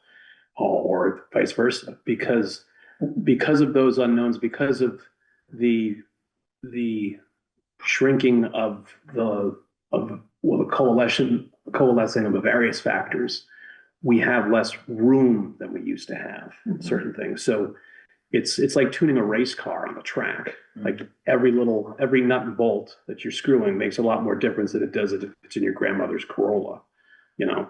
So that's Right, but I'd rather look at the 10-day forecast and then be disappointed 3 days out. Then walk out the door on that day and see that and Yeah. walking into a blizzard. If we underestimate, great. Right. But I do think we need to be honest with everybody about what's the real cost of running the town and what's it I gonna. think your point, here's the big look variable, going forward. here, there's a sensitivity analysis, this could be off by 10%, this could be off by 20%. Right, you can Yeah. caveat this any way you want. Yeah. You can tell us like, I agree. here's where we aren't gonna be able to know, but I want an honest upfront forecast, because like, I want us to be, like, based on what you just said there, $1 million isn't gonna get us through negotiation. That means the next step is what? Either budget cuts or, override. These are Right. Yeah, choices. so that's. So I'd rather us be able to start making Yeah. smarter decisions sooner A few years ago. than later. And you'd be able to show them, like, in the case of the unions, show them that now. Cause I We don't, can tell you right now, we're gonna be short for 2 years. right, Yeah. cause I don't want us to get to December of 28. And then suddenly we're in a position where we have to either do budget cuts or do an override. No one had- And then we have 3 months to a special election for an override process to get that in ahead of the. Yeah. You know, or 6 months to get it in after June town meeting. Like, these things tear communities apart. They know when it was coming. Yeah. Well, that was, I would rather know ahead of time. And that'll blow up on us too. The whole idea of coming up with some sort of budget oversight process was for that, to prepare people to make tough decisions based on information. And we have people putting together this information, we just have to do a better job making sure that it gets out in an effective way. And that's why I just gravitate back to this once a month report from the town staff to the select board. This is the current circumstance that we're seeing as information is coming in for the year that we're operating in, the year that we're gonna have, that's been passed, that's gonna kick in on July 1st, and how it's gonna affect how we build a budget in the next 12 to 18 months. So when you talk about forecasting 5 years out, are you saying from 3 years from now or from now? Because we're dealing with the budget we're in. So start with the year one. Yeah. Yeah, it's like Year 20. 20. a year ahead, 2 years Yeah, ahead. you up to can 5 use years. 27 as a base. Yeah, and it's then a base. 28, It's that- and it's starting point. that- and then 5 years. But once you get over whatever year in your 5 years is the Yeah. whole, is the So the thing is. collective bargaining year. That's Kind of like that, the- yeah, flying over us as we're operating under, doing these decisions and making this process work, Yeah, which is there. Because what that would do, Bill, is, so every month, to your point, we look at the historic, like what happened. Okay. And the forecast would help us see, okay, this is what happened, what did we assume was going to happen? So then you can make. well, and then also you can make having, Better informed decisions. having people be better informed about Right. their budget as it comes in. And I think like in recent years with the graphic that's been made the last few years with where your tax dollars go, I think that's been very helpful and illustrative to people about knowing where all of their dollars are going and what they're doing. I think having budget subcommittee groups come in to the board and talk about their budget would be very helpful for that purpose too. Because what I took away from the 1% exercise was, as you said, that there's not a lot of cuttable fat from the budget that wouldn't hurt. Right. You can make cuts that would hurt, and it would hurt people. It would hurt the same people you're trying to help with the cut, and balancing that. And I think preparedness would be more responsible in terms of, and moving our budget cycle back would allow us to make a more informed decision before we even pass it. Right. You know, Yeah, I think, getting back to the forecasting model, the only forecasting model that I would feel comfortable, at least for next year. After we settle the contract negotiations, forecasting becomes a little bit more solid. Right. But at least for next year, I think that you'd have to say, you know, this is the forecast for next year based upon, you Yeah, know, no COLA. successful negotiations. Oh, yeah, Right, 1% COLA, 2% COLA, and 3%. right. You know? Well, that's what I mean, but I think the forecast, the variables in the forecast have the potential to make the forecast almost useless. Right. So how that forecast is made is important, because if you don't want to make decisions based on a bad, and not bad because by intentional, but just bad because of a lack of knowledge. Well, right, and at the end of the day, school committee, select board, you guys are gonna make the decision on what those negotiations look like. So if we're able to say, listen, you know, if we agree with the unions, we successfully negotiate 2% COLAs, nothing else, like this is the effect it's gonna have on the levy. Or this is, because it's gonna have a negative effect, because we wouldn't be able to afford 2% at the rate we're going, at the run that we're going. Right. And so what does that mean? Because I'm not confident that in year one, we would see an override of success. So it's what we're really looking at, if we go beyond our means, then we're gonna be looking at surface cuts. So you can Yeah. branch your forecast. You can, like, if you're looking at between 0 and 3% COLAs, then you can branch from year one. Here's where we go in 29 at 0%, 1%, 2%, 3%. Yeah, the important thing is setting up the model. I don't even care how it looks, but you can do a chart where, like, you can color code the years that, like, based on what, you know, these projections are, these are the scenarios that will result in an override. Yeah, that's what I'm saying. Right? Yeah. But there's also like school side, there's like out of district transportation. I remember the last year I was on FinCom, that went up like 14%.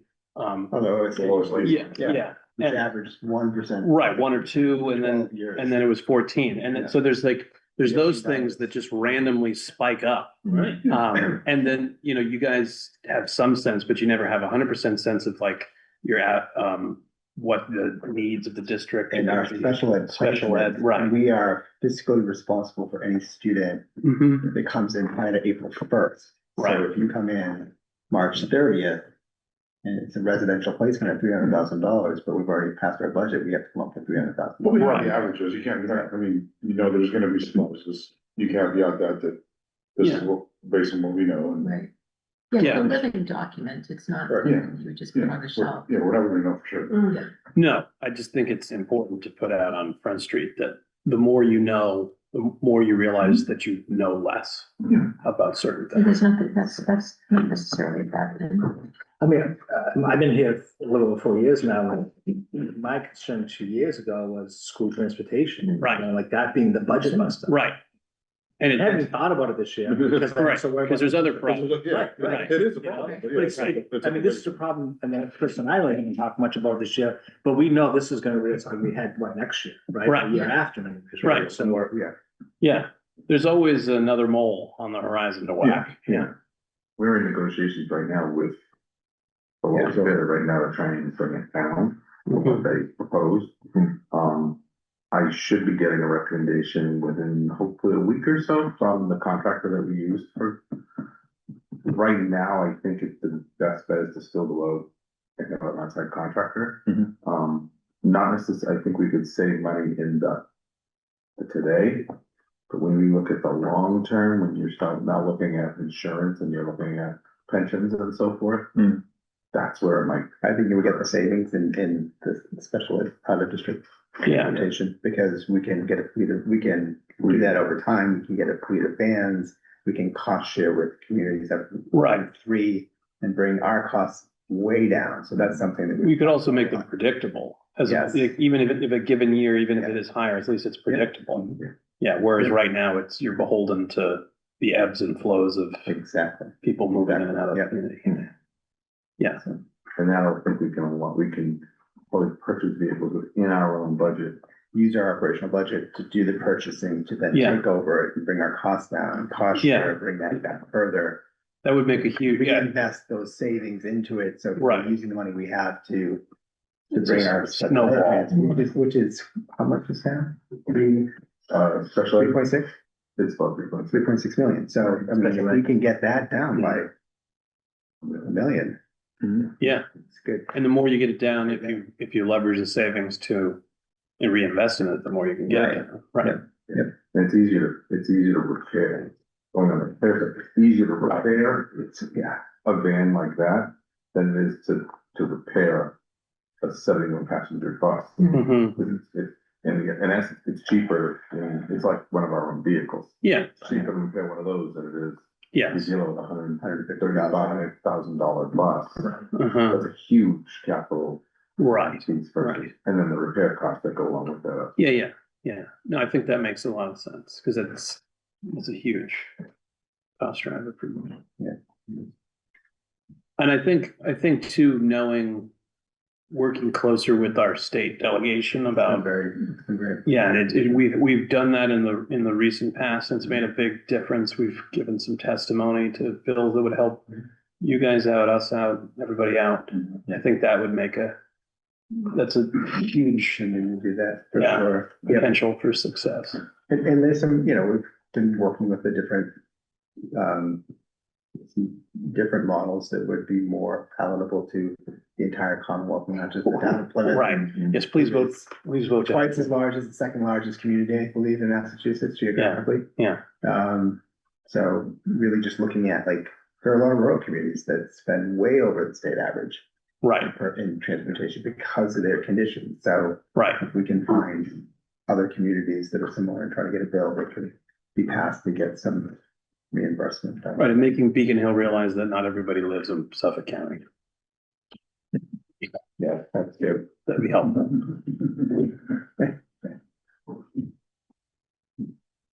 So I think we moved into discussion of modifying the existing process already. Any further points on that? I guess the question is, how do you want to, there's been a lot of discussion, how do you want to, put this into action? Well, I think next steps are, I think the immediate next step is to get Kevin's article passed at the special town meeting. So we'll know more about that tomorrow, and hopefully at our meeting on Tuesday would be able to open the warrant. I think the next steps for staff that I worked at anyways are, I think pending we are able to pass these things, we want to see a new timeline, a modified timeline. I would like to see you folks present to us what makes sense, and then for us to give you feedback. I would encourage my colleagues that if you want to be involved early in that you connect with staff ahead of time. And then preferably at that same meeting, I'd like to see the 5-year forecast. Did I miss anything? Well, I think it would be beneficial if we do, let's assume we move to town meeting for the Yeah. sake of a conversation. Right now, mid-January, January 13th, 15th, thereabouts, that we're doing the joint meeting, handing over. Yeah. If we were to push that back 2 weeks to the end of January, still gives FinCom more time on their end, but gives us more time to have department heads come in and present to us periodically over December and January, regardless of, because obviously depending on where Christmas and New Year's fly, we might miss 2 weeks, right? We gotta factor that in. Yeah, and we could ask the schools if like, because we're supposed to have a certain number of joint meetings anyways, we could have one of your December meetings could be involving us as well, and then the handover, you'd come back. But I think having that roughly 8-week period would give us enough time to have all the subcommittees come in 1 or 2 at a time, plus the other stuff we have to deal with, and have time to, it's like eating an elephant. We could take it one bite at a time. But it sounds to me that the timeline for the administration, school and town, to build their balanced budget is still in the same timeline. I would say You're just extrapolating your time to review the budget. we're extrapolating the time that it's on television and it's in a public forum, and we're looking at digestible chunks of it. Because you guys know what you need to run your departments and divisions better than we do. As a general rule, and then we're making adjustments to it. Right. Yeah, right. I agree. So I think that respecting the early part of the process and then just having more time to go into the detail, into the weeds. Because right now it's very 10,000 feet when it comes to the select board. We move a little thing on the margins here or there, one year or the other. Right. But if we had. That's why I'm wondering why it takes, why you guys are seeking 6 weeks for a review that's gonna have minor adjustments. Well, it might not though, because I think right now we don't do that at all. Right now you give an overview, a big overview, then you come back and give another big overview. Right. And we're talking, still have the joint meeting at the end of the road is the same, because we have to turn it over to FinCom sooner or later. Right. But before we get there, we have an opportunity to, I'm with you on that. I guess I'm just, so if I were to build this process, I would start, let's pretend May 15th is a new town meeting, right? Ballpark, yeah. Right. And so working backwards. Mhm. So we gotta give notice for town meeting members, 3 weeks, do they need their books, or is it 2 weeks? They need it in hands 2 weeks. 2 weeks, 2 so, weeks, but we usually plan for 3. Yeah. so now we're just, I'm ballparking, so the 3rd week of April, right? And so if you work back from like April 21st and you give FinCom, how many weeks do they need?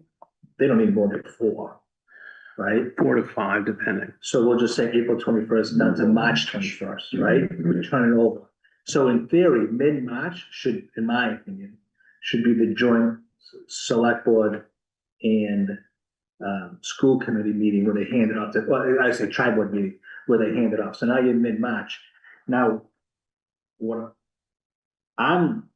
I would love to present February 1st, a balanced budget, ballpark, February 1st, first week of February. And then that gives February 1st to March 15th for the 2 executive branches to go through the detail that you just described. And then this way, at least before Lynn and I go public, we at least kind of have a ballpark of what the government wants to do, right? So February 1st, we present a balanced budget. February 1st to March 15th, the boards go through, have the department heads come in weekly, have the discussion. We have a tri-board meeting, March 15th. FinCom goes off, they do wonderful things for the next 4 weeks. And then they print the budgets by mid-April to the 3rd week of April, which gives the caucuses 3 weeks to go through the warrant. And that's where the boards have more time and administration has more time. So, Well, Yeah. because I guess. otherwise you guys are. Because we haven't, but based upon yours, Kevin, we haven't changed anything in our. Yeah, which you guys are the ones that actually do. We're still handcuffed. Yeah, they, Yeah. yeah, we need. Well- Even more so. Let them have notification, Yeah. Yeah. Okay. because otherwise what does? I think moving it that close might be a little close. I think you might need a little, like maybe the tri-board meeting could be like March 1st. Because I think that just seems very close to But me. you guys, I mean, in theory, the select board or the school committee only needs 4 weeks, I think. Like if we have whatever, we'll say a dozen departments, right? So if you brought three departments in each week to go through their budget, you would still be on that cadence to get through all of the budget before you meet the tribal. I guess I would like to see 1 or 2 budget subcommittees come in a night, a select board night. Right, but some, like DPW is one department, but it has a tremendous amount of divisions. And then like subcommittee A and B are not massive, so there's several different department division heads, but they're not super meaty Small individual ones, yeah. departments, right? It really varies. Why? And then schools obviously is, 33 cost centers or whatever, we have 30. right. We do that meeting, we go through every single one with all the department heads and Yeah, cost center managers. And the finance, because the liaison from advisory and finance there. Because once we get into, if we bring our budgetary process too close to the other town meeting stuff, then we're also having article reviews during that time. Yep. So I would like to get more of the budget done, our review of the budget done prior to town meeting article reviews that have nothing to do with the budget. And you can do article reviews once you turn the budget over to FinCom. So, cause that window of time, we're just doing committee appointments. But I think if we waited until March 15th to do that, and then that's not, I don't think that gives them enough time to print their books. If we had a meeting like this meeting where there's like 35-ish articles, and we didn't start hearing non-budget article items until March 15th for a April 15th or thereabout print deadline, I don't think that's enough time. I mean, you could start reviewing articles, It's a I warrant would process. think, once the warrant closes. You could. So, but what I'd like to do personally, I'm only one of five.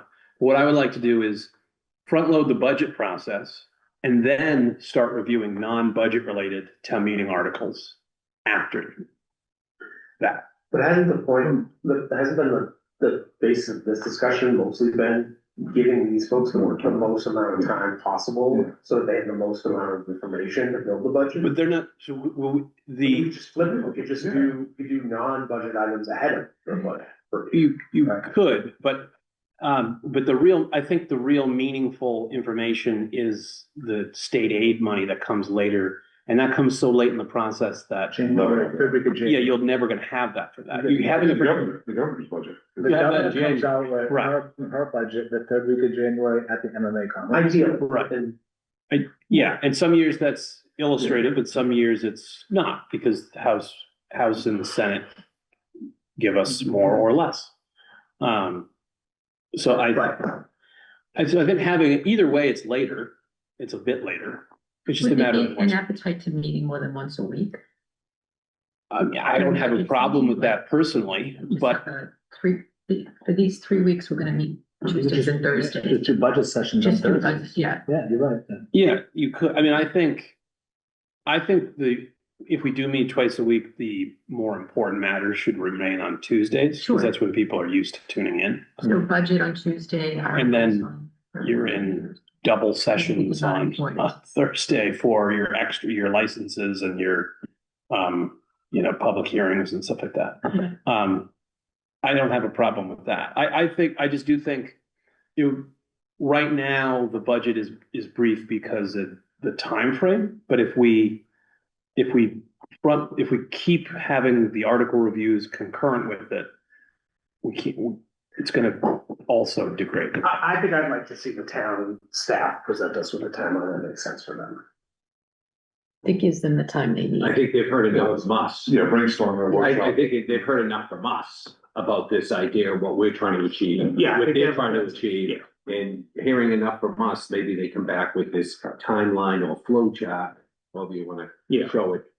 I think you got enough feedback from us, because the other side of this equation is, we're doing all of this, what is it being done for? It's obviously giving us time to absorb it a little bit differently and present it differently, but obviously, staff has to work through this and be given the time they need. But you're still thinking about the work that you guys do. Sometime in the first week of December, you would have something to start moving down the tracks.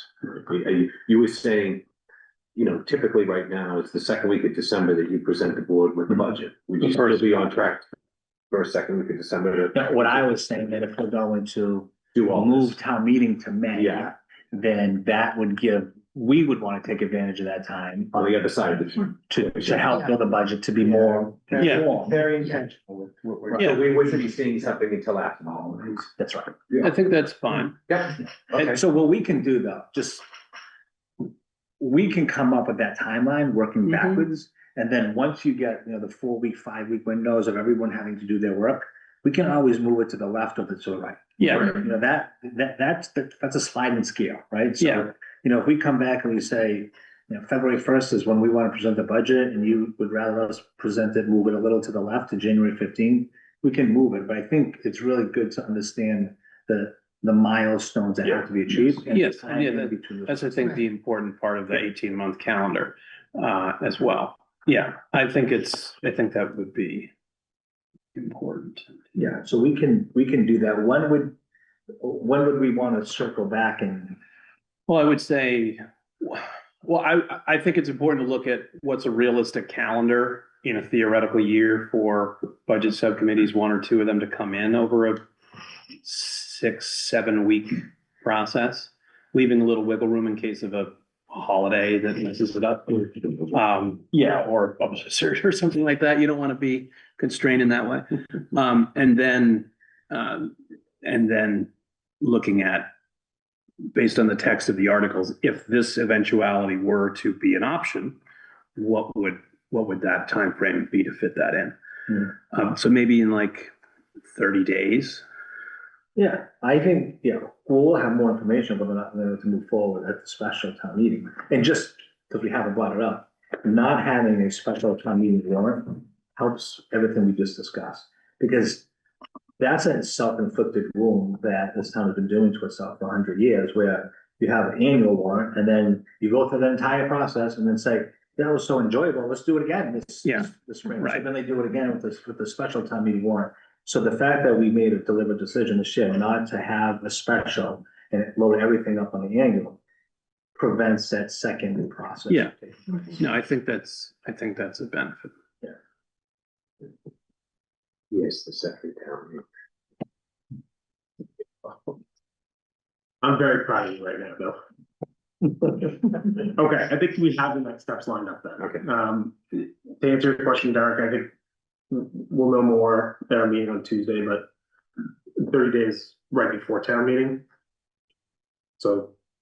Does that work for you? I think having this before town meeting would be helpful. Yeah. Because I think It's justification too, when we're talking about articles. it can, and it can also appease some like of a chicken, No. the Chicken Little effect. Yeah. You know, that, so. I don't know the answer So to these would questions. you want this presented at a future select board meeting?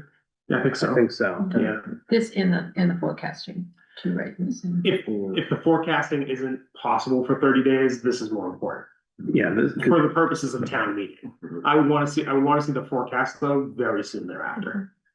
A lot of this timeline hinges on what we have to do at spring town meeting to set the ball in motion. Right. And then the forecasting, obviously, a high priority Mhm. comes in along Okay, the way, hopefully getting an assistant. just don't want to lose it. Lynn, do you think you can do both in 30 days?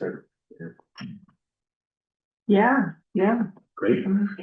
Yeah, I think, okay. Small with enthusiasm, like. the four of us can sit down and develop the timeline, right? yeah, we'll work with like town clerk and Jeanette. Yeah. Well, Yeah, Yeah. Okay. we can come up with a timeline, we can have that, and we can do that one night, Mhm. one day. Yeah. You know, so Yeah. that's easy. Yeah.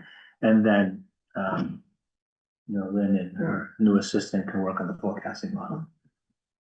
Whenever we Yeah. find whoever their assistant is.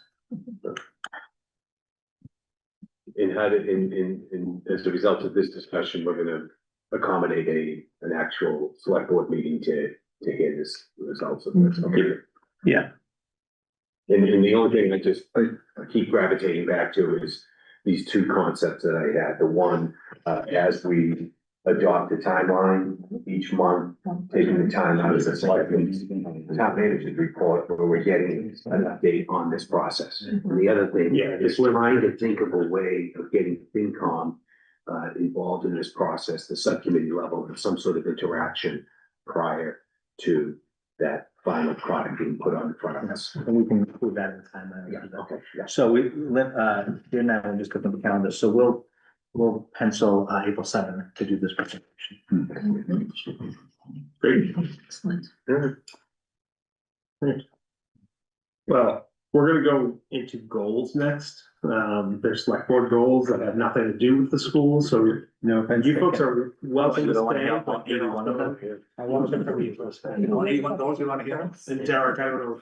We just went through For those. Was there 81 or there? only 81. Only. That do you win for. You're four.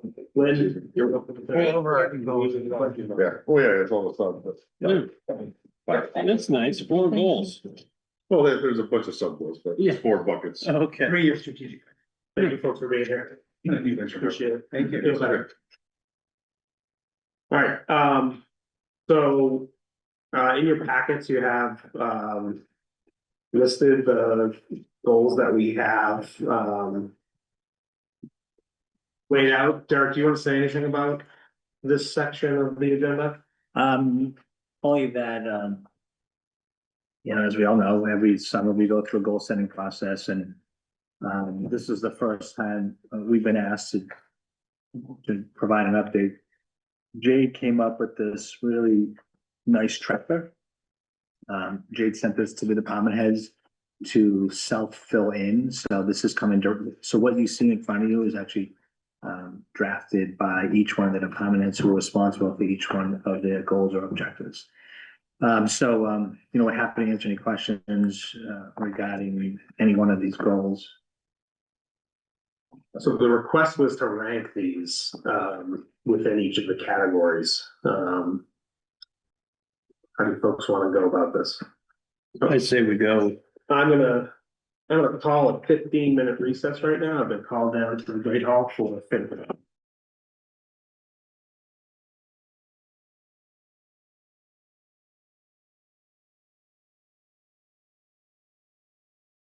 We are back from a recess. I am back from the Advisory and Finance Committee. I want to thank my colleagues for being patient with me as I went and did that. We've got the goals tracker that Jane presented to us. We should probably go based on the headers. So, you know, for example, the first one, ensure a safe and healthy community. I'm happy to cede the floor to my colleagues though, and let them decide how we can rank these. You know, in my opinion, these are our goals are equally important. I don't think it will change much how the departments do their job. I mean, you're going to go after low-hanging fruit, I think, where you can, and you're going to work towards our loftier goals at the same pace. But I'll open the floor and let folks throw out their preferences here. So I have had complete a drug recognition program. And for every year that I've been on the board, and it remains unfulfilled. And that will not go into vivid detail, but it affects the ability of the community to successfully prosecute OUI drug cases. And I also believe that an outside audit of evidence would be important. That one is completed, so I don't need to rank that one. But out of these goals, to me, those are would have been the two most, and one of them is remaining. So that I personally feel that is the most important goal. And you read the chief's notes on that. Yeah. I understand, but I think part of the process here is like, as our resources continue to limit, what should still be we should still be saying, well, even though you have limited resources, this is still a top priority, right? But it may not be achievable this year, and I know with police, staffing issues don't get solved in a year, but keeping it at top of mind because it's already been 3 years. Yeah, I agree. And so, you know, we can talk to the chief about that. I do think with the new CBA that he'll be able to fill those ranks very quickly. Yeah, and I think that's why making it a top priority now is because otherwise it could be another 3 years before we see any of them. Is that a resource intensive process? It requires a training program. So you want to have it be somebody that's going to stay in the department. Many departments have very few of these individuals. Some have none. Would you mind saying a little more about how it makes it challenging to prosecute? Well, I can. So an OUI liquor, any police officer can make a lay opinion as to the level of intoxication. Because no matter what you're drinking, the alcohol affects you the same, whether you're drinking vodka or beer or tequila or whatever. Once you get over a certain amount, it affects you the same way. Drugs are not like that. Different drugs affect different people differently. And so you can't make a lay opinion testimony. You need to make an expert opinion testimony at court. And if you're unable to provide that, then in most situations, it is impossible to prosecute, which leads to the you know, increased possibility of people, if prosecution is a deterrent, the inability to prosecute creates less of a deterrent. Other than staffing, why wouldn't the police department want to move this forward? I don't think it's that they don't want to. I think it has been a staffing concern. It's never been, we don't want that. Right, yeah. Yeah, no, the chief's on board with this and I think he tabbed it at about $70,000 of worth of training. Last time that I talked about this, so. Yeah. And the reason I put, because I think last year it was to have a DRE on each shift. Mhm. And this year it was to try and still accomplish that, but through a mutual aid agreement. So the Pembroke and Marshfield have this, where they share DREs. Mhm. And if there's not one in, say, on staff on Pembroke, they'll call Marshfield and have theirs come in. Mhm. So maybe with Kingston or something like that, we could partner and make sure that there's coverage, but because they would want one too, right, benefit them. Kevin's asking for this to be the number one priority. Does anyone have? By my count, that there are 12, and but that includes completed? completed. Yeah, and I think that makes a lot of sense. Most of these are in process, or have been completed, or like the e-bikes that's just gonna come right off the table. The other one that I just wanted to chat about for a minute is the analyze cyanobacteria problem in town, which has been on the back burner because of changes at the Board of Health. Mhm. But the comment here that Commissioner Brady wrote, due to this resignation, the Health Division will priorities will be reevaluated. So does that mean that they'll reevaluate whether this is important? It's one of the select board goals, not a. We share this goal with them. We share the goal. They also have this on their goals. Okay. So I think it's just. It's just that, okay, But okay. I think that this one needs to be a high. I think it does too.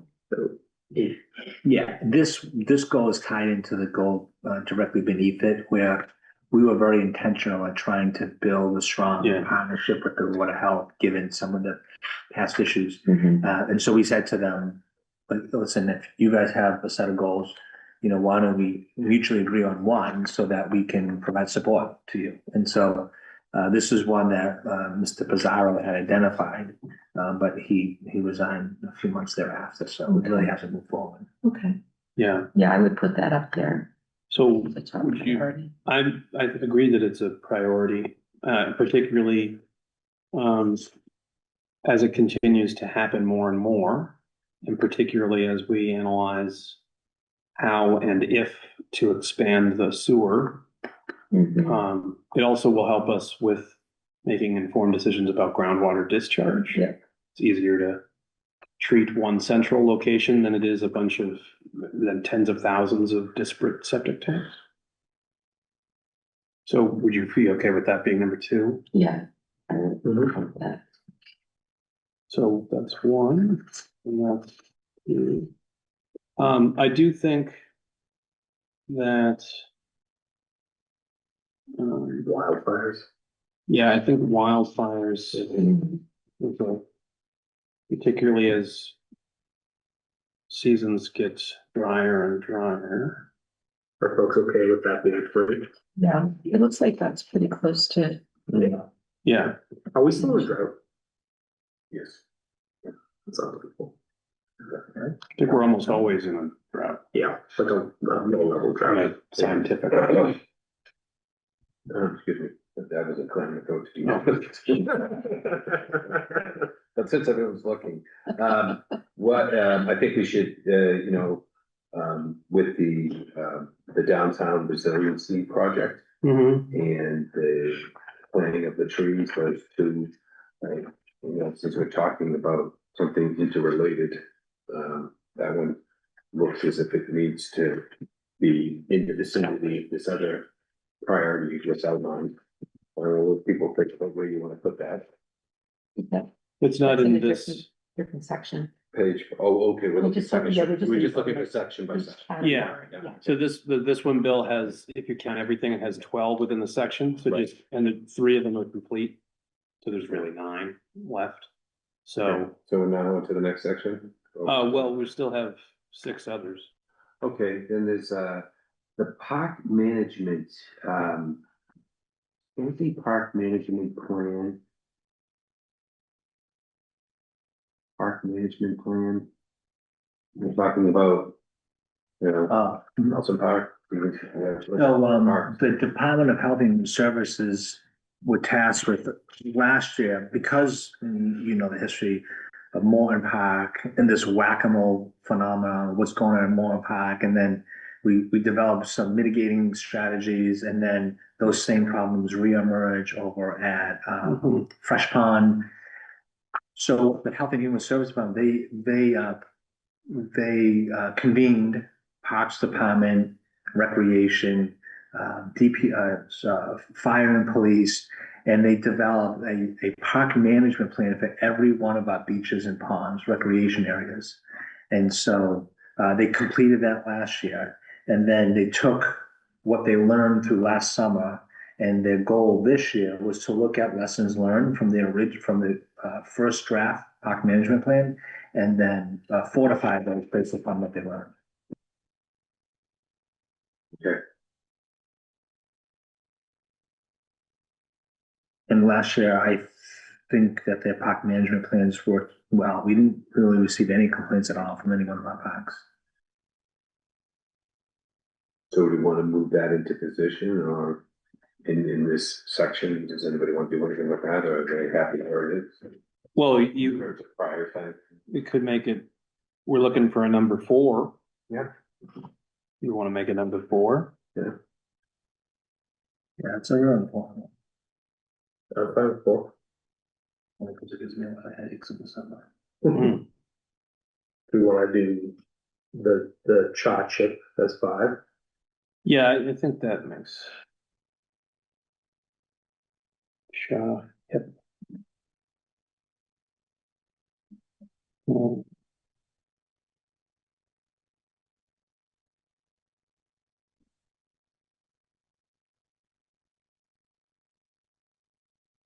I don't wanna discount our relationship with the Board of Health.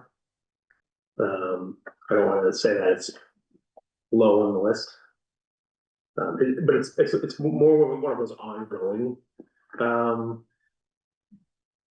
priorities, and it's like, even when we finish it, it's not actually done. We have to maintain that relationship afterwards. So You want to make that 9? I'm fine deprioritizing it on this list, but not saying that it's not a priority. right, To do. That's fine with me. So we need 6, 7, 8 Yes, for e-bikes, quality of life. quality of life, and family reunification. I think family reunification, It's fine with me. 6. Is that 6? Yeah. Um.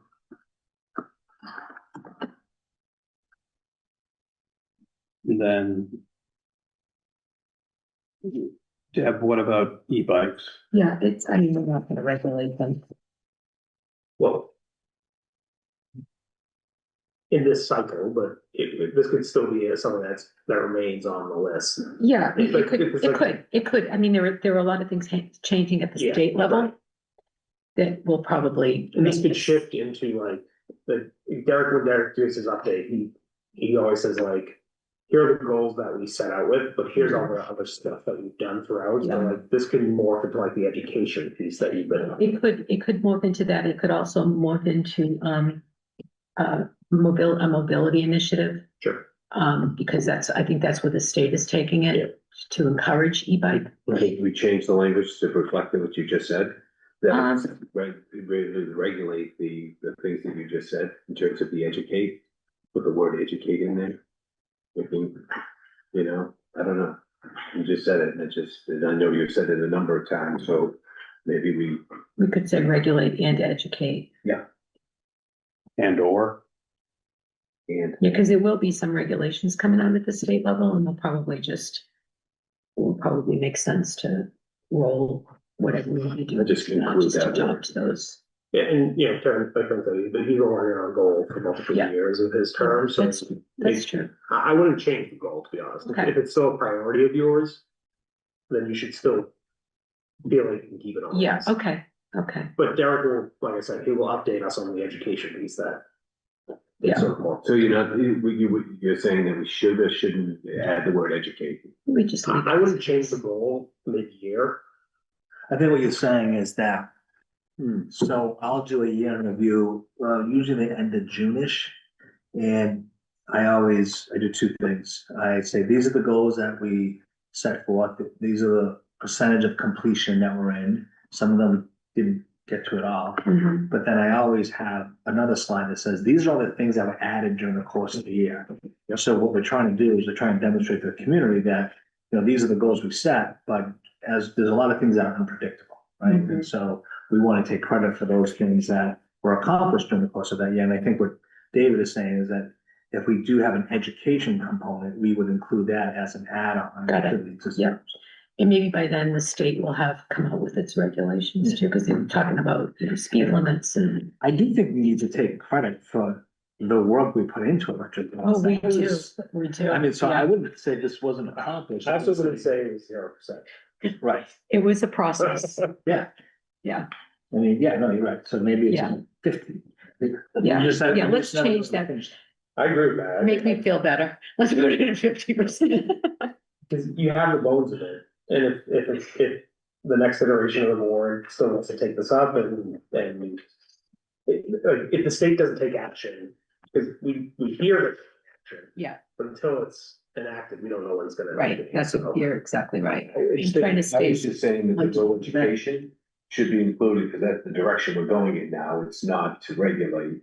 But it We're could just be. gonna default to see what the state says. I hear you, Bill. I think it's a dangerous proposition to start changing the goals I know. mid-year. I would rather us stick Okay. to our goals, and I'm just wondering about. I was just trying to No, I think of the agree. I reality of the agree. landscape out I- there. Yeah, because then we'll start tweaking them all and then that's. Yeah. I get it. That's Then gonna be a otherwise- disaster. We're gonna start setting goals for Derek once a month. So it's every Tuesday. do you want to make that 7? Yeah. Sure. And then downtown cameras are at 8? What about, outside audit of evidence? That's been done. It's been done? Yeah, Oh, Yeah. right, sorry.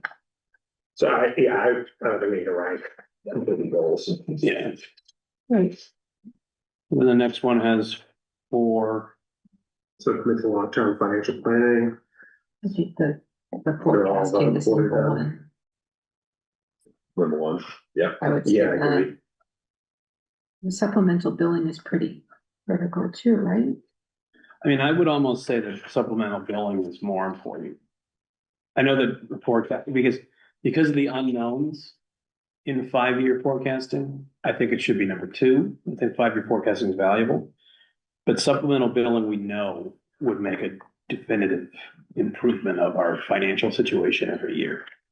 I hear You'd you, have to convince me of that. but I think that us getting out ahead of problems is more important than implementing a process. It's really statutorily driven, so it's something like the assessor's office can just flip the switch and start doing it. Well, within the last 6 months, they've only 25% flipped the switch. I'm of the mind that 5-year forecast is the most important of these. I have to agree with that. So Bill, you're deciding. No, I agree. I have to agree with that. I think that the 5 years should be on the top. Is that what you're saying? Yeah. Yeah.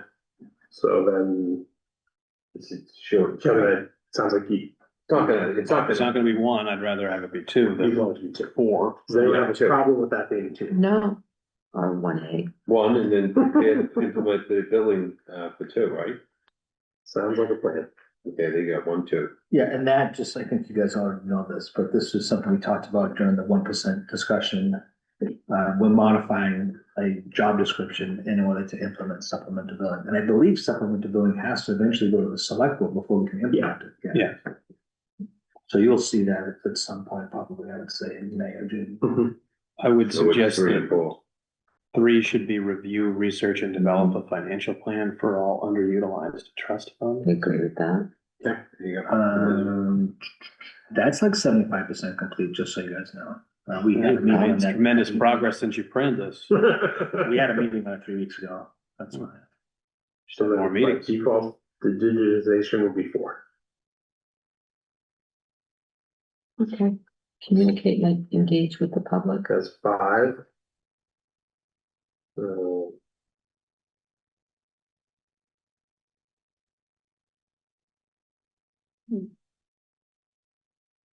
Folks feel strongly about any of these being.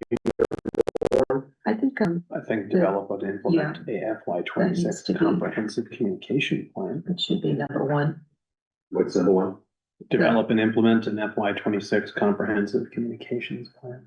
So that's probably 50% today. Casey just submitted right before the storm, a draft plan. So we're gonna sit down and review. Good. I think that the website is a common place for many residents to seek information. So improving that, I think it's significantly improved since Anthony went from the old one to this one. Yeah. But I think it's a moving target. It's odd, you're right. It's because everybody hated the old website. And we have this new website that is much more user friendly and people still complain about it. So you're right, it evolves every year. I think one thing that you could do, and that maybe you can't do is, but if there is some way to do this, you have to click 3 links to get to an agenda from the calendar, right? Is it 3? Yeah, it's too many. If there's some way, like, when you're smiling, it's like, I think you it's described frustrating it. too, yeah. So if, like, my complaints about the website would disappear. That would probably. Get to an agenda? Yeah. That was my complaint about looking at a news release. Like you had to click it 3 times just to read the news release. So when you go to It can the be fixed, right? Another 2 clicks. So if you go to the website, you click calendar, then you have to scroll down. And then if you want to look at the select board workshop, you click on the select board workshop, takes you to this page. And then you have to click for the agenda. And then, so it's actually 4 clicks to get to, because then you have to click on the actual link to the agenda. Like way back here, when you're at calendar, ideally, you should be able to click on select board workshop and the agenda would just pop up. I don't know if Joe Young is capable of making that happen, but. Yeah, no, I honestly, Jade, you should talk about it because we talked about the news, the press stuff recently. I mean, I think it's probably possible. I don't post the agenda like that. Like I submit it to town clerk and then I post it that way. So I don't know exactly what the process is. I'd have to talk with her. Because we do, the news and announcements, up until 2 weeks ago, you would click on the news story you want to read. And then once you click there, it would give you like a 2-sentence blurb. And then you have to click again, and then click it 1 more time to get the entire PDF. So I think we've cut it down to 2 clicks, right? Yeah, I think we've done 2 clicks. Making a tremendous progress. But that should be, Some of it's user, lack of understanding, some of it is just the website itself, so you gotta. So 2? It sounds like we're animated about this. well, some, yeah, and some of it I do think is ADA compliance too, to an extent. Like you have to have some, Too many clicks? no, not there being too many, not that many clicks. But having text associated with posts rather than links to just go to a PDF. You can have text there as well. Sure. It's also Exactly. pre-AI, like having text was important for SEO. This is very true, yeah. Yeah, but for, It's ADA is not gonna catch up with that for another 100 years. Yeah, but that used to be how you'd find things on the internet. Right. It was the only way. Now it's different. okay, so the website is number 2. Fine by me. What about, conduct public outreach via two-way communication as number 3. I think so, because I think the others are kind of wishy-washy Yeah. ones. And simplify complex information, that should be Did Kevin Lynch put that on her here? job. That's Casey does that really well, so that's, Simplify public information. yeah. Which did we say was number 3? Community Community conversations. Okay. I would go, highlighting town stories 4 and then simplifying 5. If that's okay. Yeah, that sounds good. We're both kind of aspirational. You're in the Kevin. Hmm? You're in the that particular city. Sure, vibrant economic development business sector.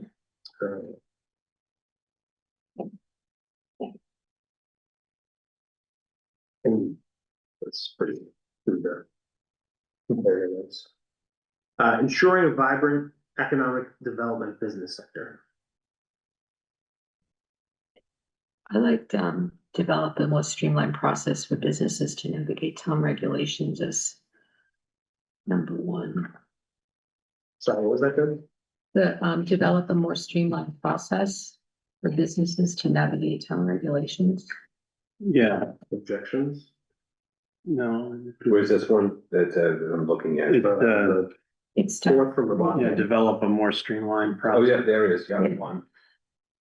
One. I think the one above it goes hand in hand.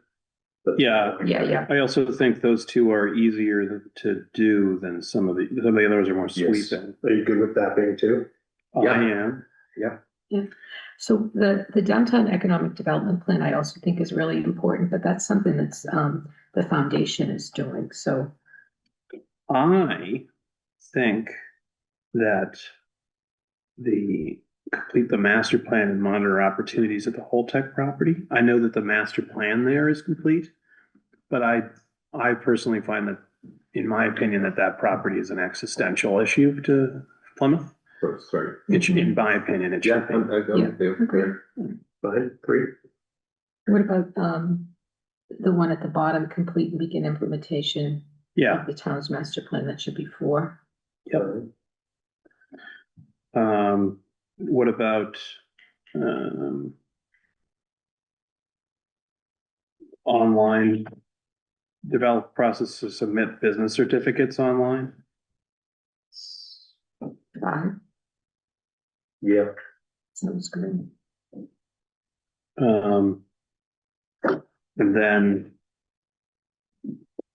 I would say, so there's 9 out of this, and I would say explore the need to add a staff position to assist in the permitting regulatory process is 6. Yeah. The downtown economic development plan is 7. I'm okay with that. By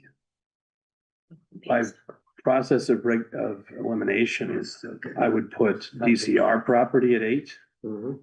I don't think the town, If we don't, we can't on births. right? Yeah.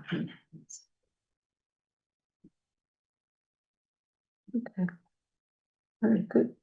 And I think that it's already an improvement. Yes.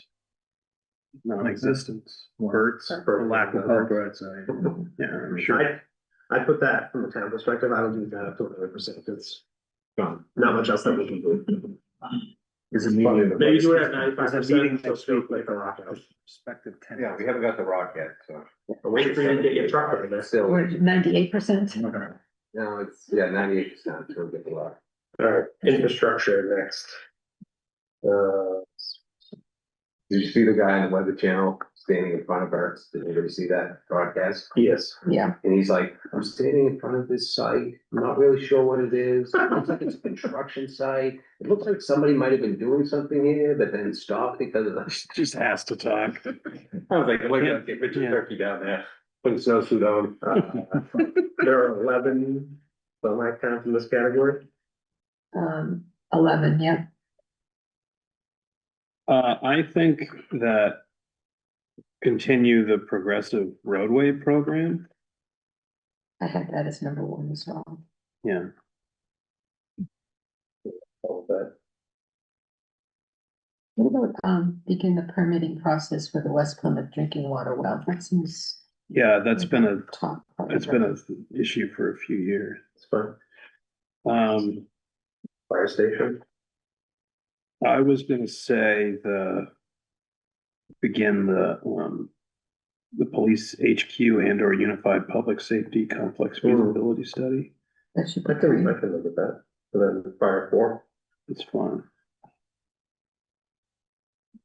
So what's two? What did you put us to? 2 is West Plymouth drinking water well. Where's the plans? Uh, Plan for a newborn road. Okay, got it. I'd probably go with the cyber incident response plan 5. But didn't we not hire the people? I mean, FinCom added, They put some people back in. right, but we didn't want that. That's ultimately his decision. But he could still develop the plan. He's got the draft plan ready. Yeah, the positions that he's working on an incident response plan, because we have this past summer, we hired a full-time cybersecurity manager. Right. The positions that he got funded through FinCom, both are supposed to support public safety. Yeah, right, I remember those. So I think this goes. But that's in that, like, their cybersecurity is equally important to ours, to the schools. So you want that as 5? That's what I would advocate. Yeah, I think that makes sense. What do we feel about Memorial Hall? The plan's in process, right? To me, I would probably go to the Fields. Fortis Fields master plan. But I can be persuaded. Well, Memorial Hall, I mean, we just got the update on the boiler, like, it's just getting worse. It's gotta move up to the top. So We need to put that, but we gotta focus, yeah. I think, I'd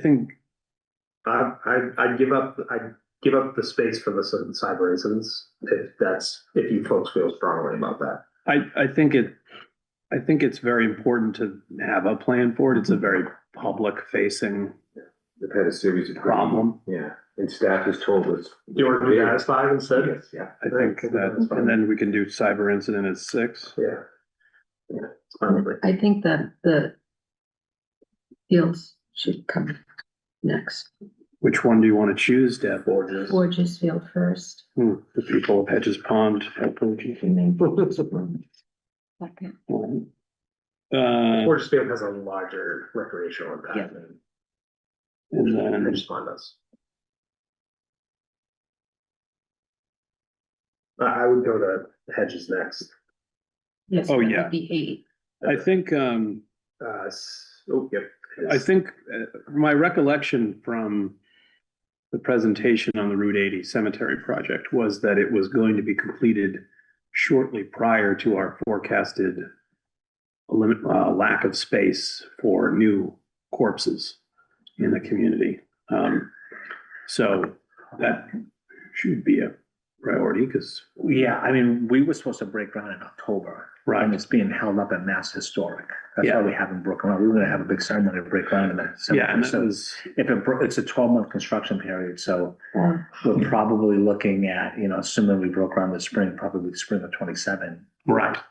So based on that prior timeline when we originally proposed, I think that should be, because it would be a real problem if we didn't have a place to bury folks. Mhm. So that 9, So then we have, develop a comprehensive wastewater management plan and complete design for DPW admin building. What's left? Well, the CWMP is an ongoing thing. So but we did buy 22 Mary B Lane, so having the design done would be nice. So you put that at 10 and then. And then, yeah, the ongoing at CWMP is 11, right? Okay. I would switch them, but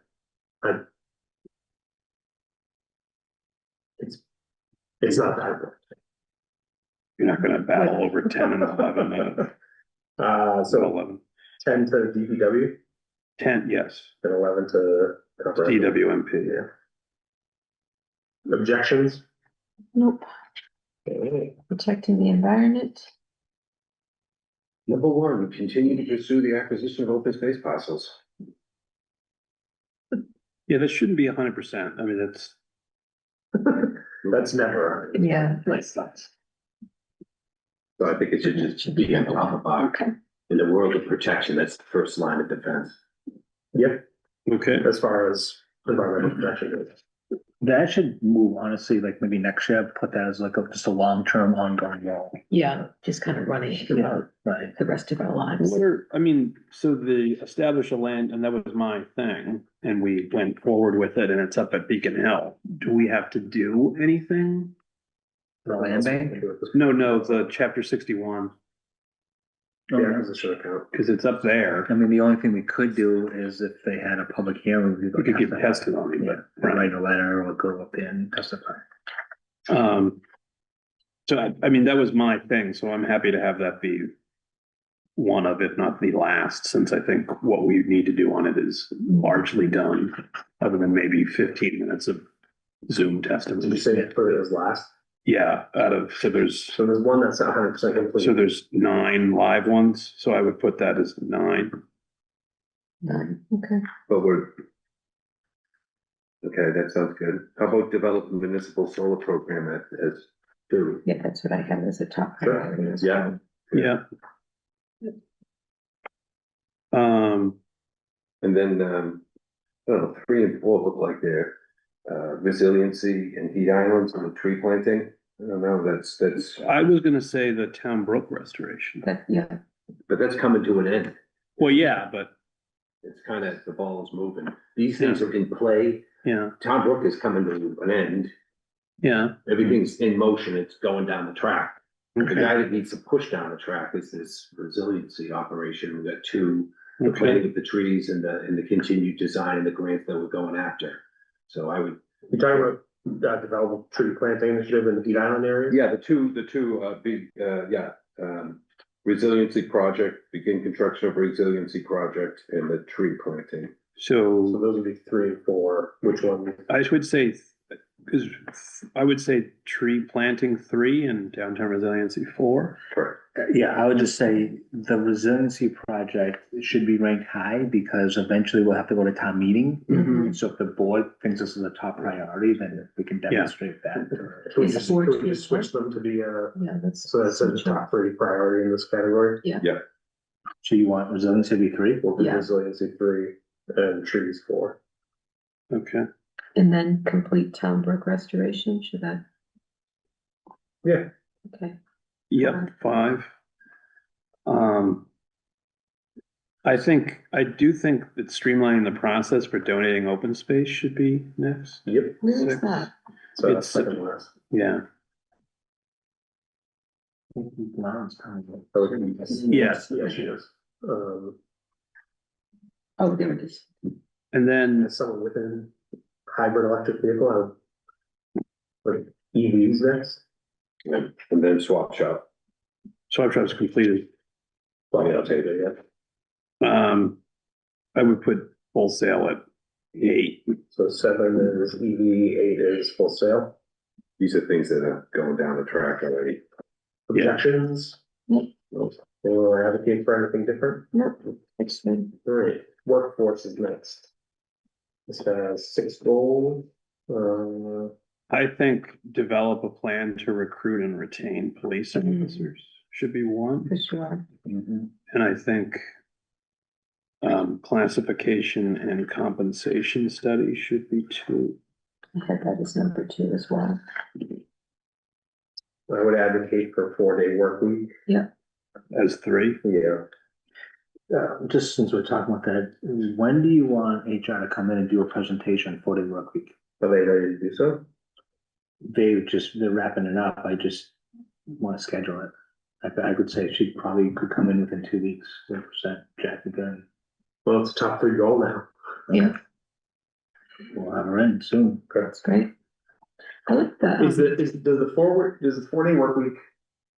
That doesn't trigger anything. What would it be a change in conditions? Yeah, we would, if the board liked one of the options. We would do it for the Then we next would- round of We, negotiations. no, we would just impact bargain, change of working conditions. So we would meet with the unions and say, this is what we propose, so you just impact bargaining it Okay. effect, and we would propose it be effective July 1st. Mhm. We'd want to get through the beach sticker season, which is Mhm. obviously a big time, so get through that. And then we'll have a full 6 to 12 months to work on work the kinks out. Okay, That sounds But good. then we'd impact bargain from say March to June. okay.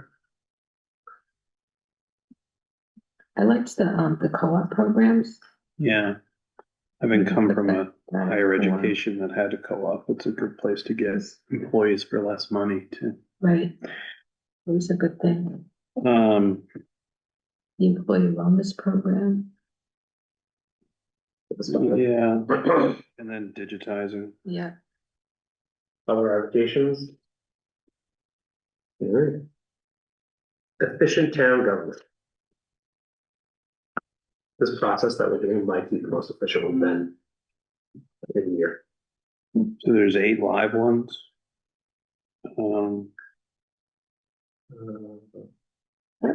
Continue to modernize and reorganize town functions and departments. That's. Yeah. It's pretty critical. The top one then? Yeah, And then followed by develop a tracking tool for town articles. that's what I Select heard. board, okay, because I thought you were talking about continuing modernizing, reorganizing. Yeah, no, I had that as number one, Okay, but all then right, number but you- two, I you- had the okay. tracking tool. Yeah, tracking tool. Codifying zoning bylaws.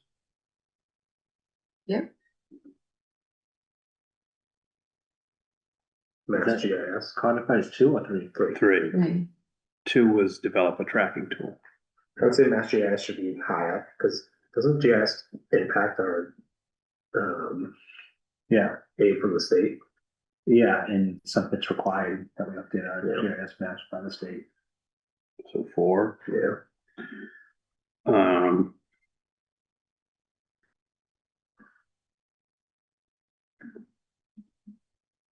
what about the nuisance bylaw, is that? that, could come back. Been DOA since Nick Mayo absconded Oh, and it failed at it's town meeting. 25% complete. Yes. Well, we already wrote it once, so it's really just like an Mass GIS. exercise in rewriting. Mapping. Develop a plan to meet Mass GIS mapping requirements. We did that as 4. Number 4. Okay, you've done that. What about investigating adding the town buildings into the National Register? What was that? The National Register one, the one on the next page. Investigate adding town-owned buildings Yeah. onto the register. Put that How does that in. make us efficient? I have no idea. That's a great question. I would, and, It's also a National Register of Historic Places, it's, should be done, with it. But Yeah. there's a cost to it, and in the end, doesn't come with any level of protection. Yeah. We should move that under as a long-term goal, because that's not a, Yeah, that's not a one-year just process. making it more efficient. Yeah. Yeah, I don't know how that could be. Yeah. The Employee same, morale has improved dramatically since we had a town hall. So good. We've all looked at it. Huh? We've all looked at it. I mean, it's something that the historical commission, the historical commission could be one of its goals is to address that around Yeah. the town, but it's not a priority. I'd be okay. It's helping. I don't want to change goals, but I'd be okay moving this to the other category if folks are okay with that. That's fine. yeah, that's, So we'll put that into long-term, so we'll discuss that in the Yeah. context of the next round. Mhm. So we're looking at right now, fire department procedures, nuisance bylaw, and a historic preservation plan I think fire department procedures, would be next 5, yeah. and then 6 would be a nuisance bylaw. fine with me. Still a house on South Street that's been abandoned for over a decade. The historical commission's been established already, so. Yeah, so we're not ranking that. Yeah, so the last one that we have to rank in this category is Historic preservation plan. So that's 7. I would put that plan ahead of the nuisance. I don't know, I think there is that, the importance, you got this historical commission. You know, that's done, and now we need to move it up, they get working on the plan. So we actually put money aside for that. So I guess they're gonna do it anyways, right? It's gonna. Yeah, it's still on the list. Yeah. Okay, all right, I just wanted to symbolically address that as it's relevant. I think we did the more important part, which was establish the commission. Yeah. Um, And there's an article going to spring town meeting that's advocating for a plan. right, So I think if we move it up in that thing, it only helps them as they make their way to town meeting, they can refer to it as, you know, we're high up on the plan, higher up on the plan. I don't think at the bottom. You know? That's what's, I think it should be ahead of nuisance, I think that but the, it's on its way to town meeting as we speak. but I think that the nuisance issue, like if you live next to or near a blighted property like that, like your individual quality of life and property value is very negatively affected. yeah, Like that house on South Street, I looked at a house next to it when I was buying my house. You could reach out of the window and touch it, and it looks like a fire trap. It's so close that if it were on fire, the house next door would burn down. And those are throughout the community, and I think if you don't live near it, That's fine, I don't want to pull your. I believe it is, I believe that the nuisance bylaw is more important from a community-wide perspective, but I get your point, Bill.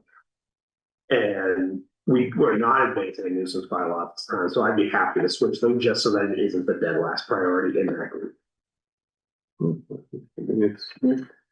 They are on the way to town meeting as we speak, so that's what I was thinking about. It's only one, Yeah, but, it's only one thing. so 6 would be the preservation plan, Yeah. and 7 would be the nuisance bylaw. Okay.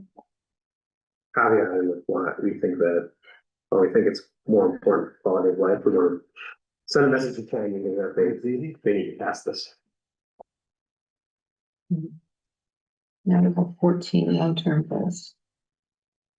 16, 16. because we added one from the other and we already had 15. Oh, okay. I'm just counting. Uh, Double counting something. Yeah, 16, yeah. I think that the inventory of town-owned land and how it is held is very important. Yep. In all of its different forms. Absolutely, I would put that. Yeah,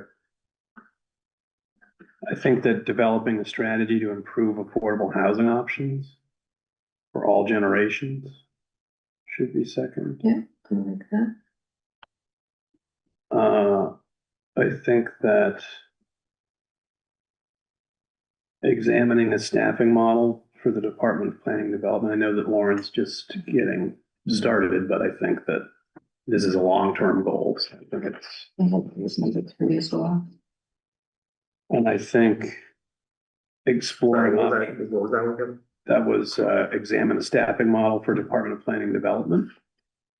Yep. Then I would advocate for exploring options for examining facilities maintenance in town buildings as 4, because that's been a decade-long odyssey.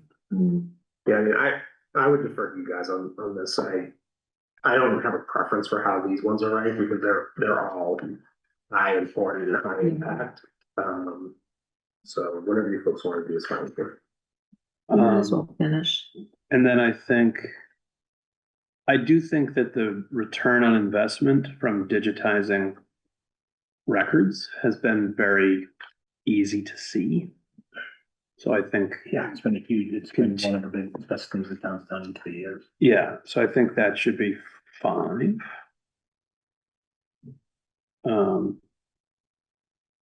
Updating town bylaws and policies in just in my review of those articles that I wanted, the bylaw is in conflict with the charter. Mhm. So the less of that we have, the better. I would Where put is that that, one? that's, I would put that six, continue to update all town bylaws and policies as six. Mhm. Um, I'm looking for the first word in most of these. I think that identifying parcels for future municipal needs should be 7. Because the sooner we identify them and have a plan for them, the sooner we can do something about that. And then identifying well locations as 8. So South Plymouth is where the growth is gonna continue to happen.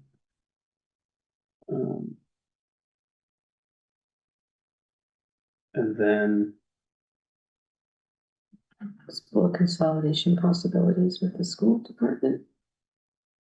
sure, 9.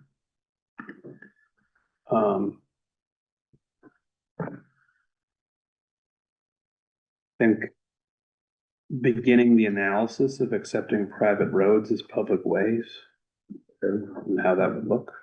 It's 10. Um, and then 11 would be hedge school, coordinate with school department on possible future uses of hedge school.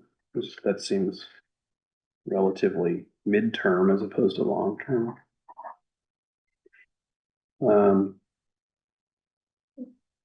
I would put providing leadership training to enhance and develop optimal leadership skills as well.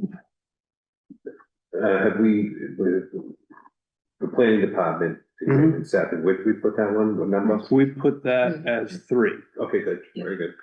What about, the compact neighborhood Mhm. bylaw? It's 13. Okay, tiny houses.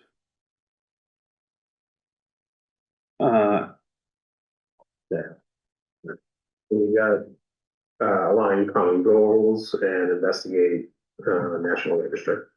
And appointing a liaison to COPC legislative oversight. Didn't you do that? Didn't you apply? Didn't you volunteer for that? That's done. I'm on it, Yeah, it's done. You're at 0%. What have you been doing? We're at 100%.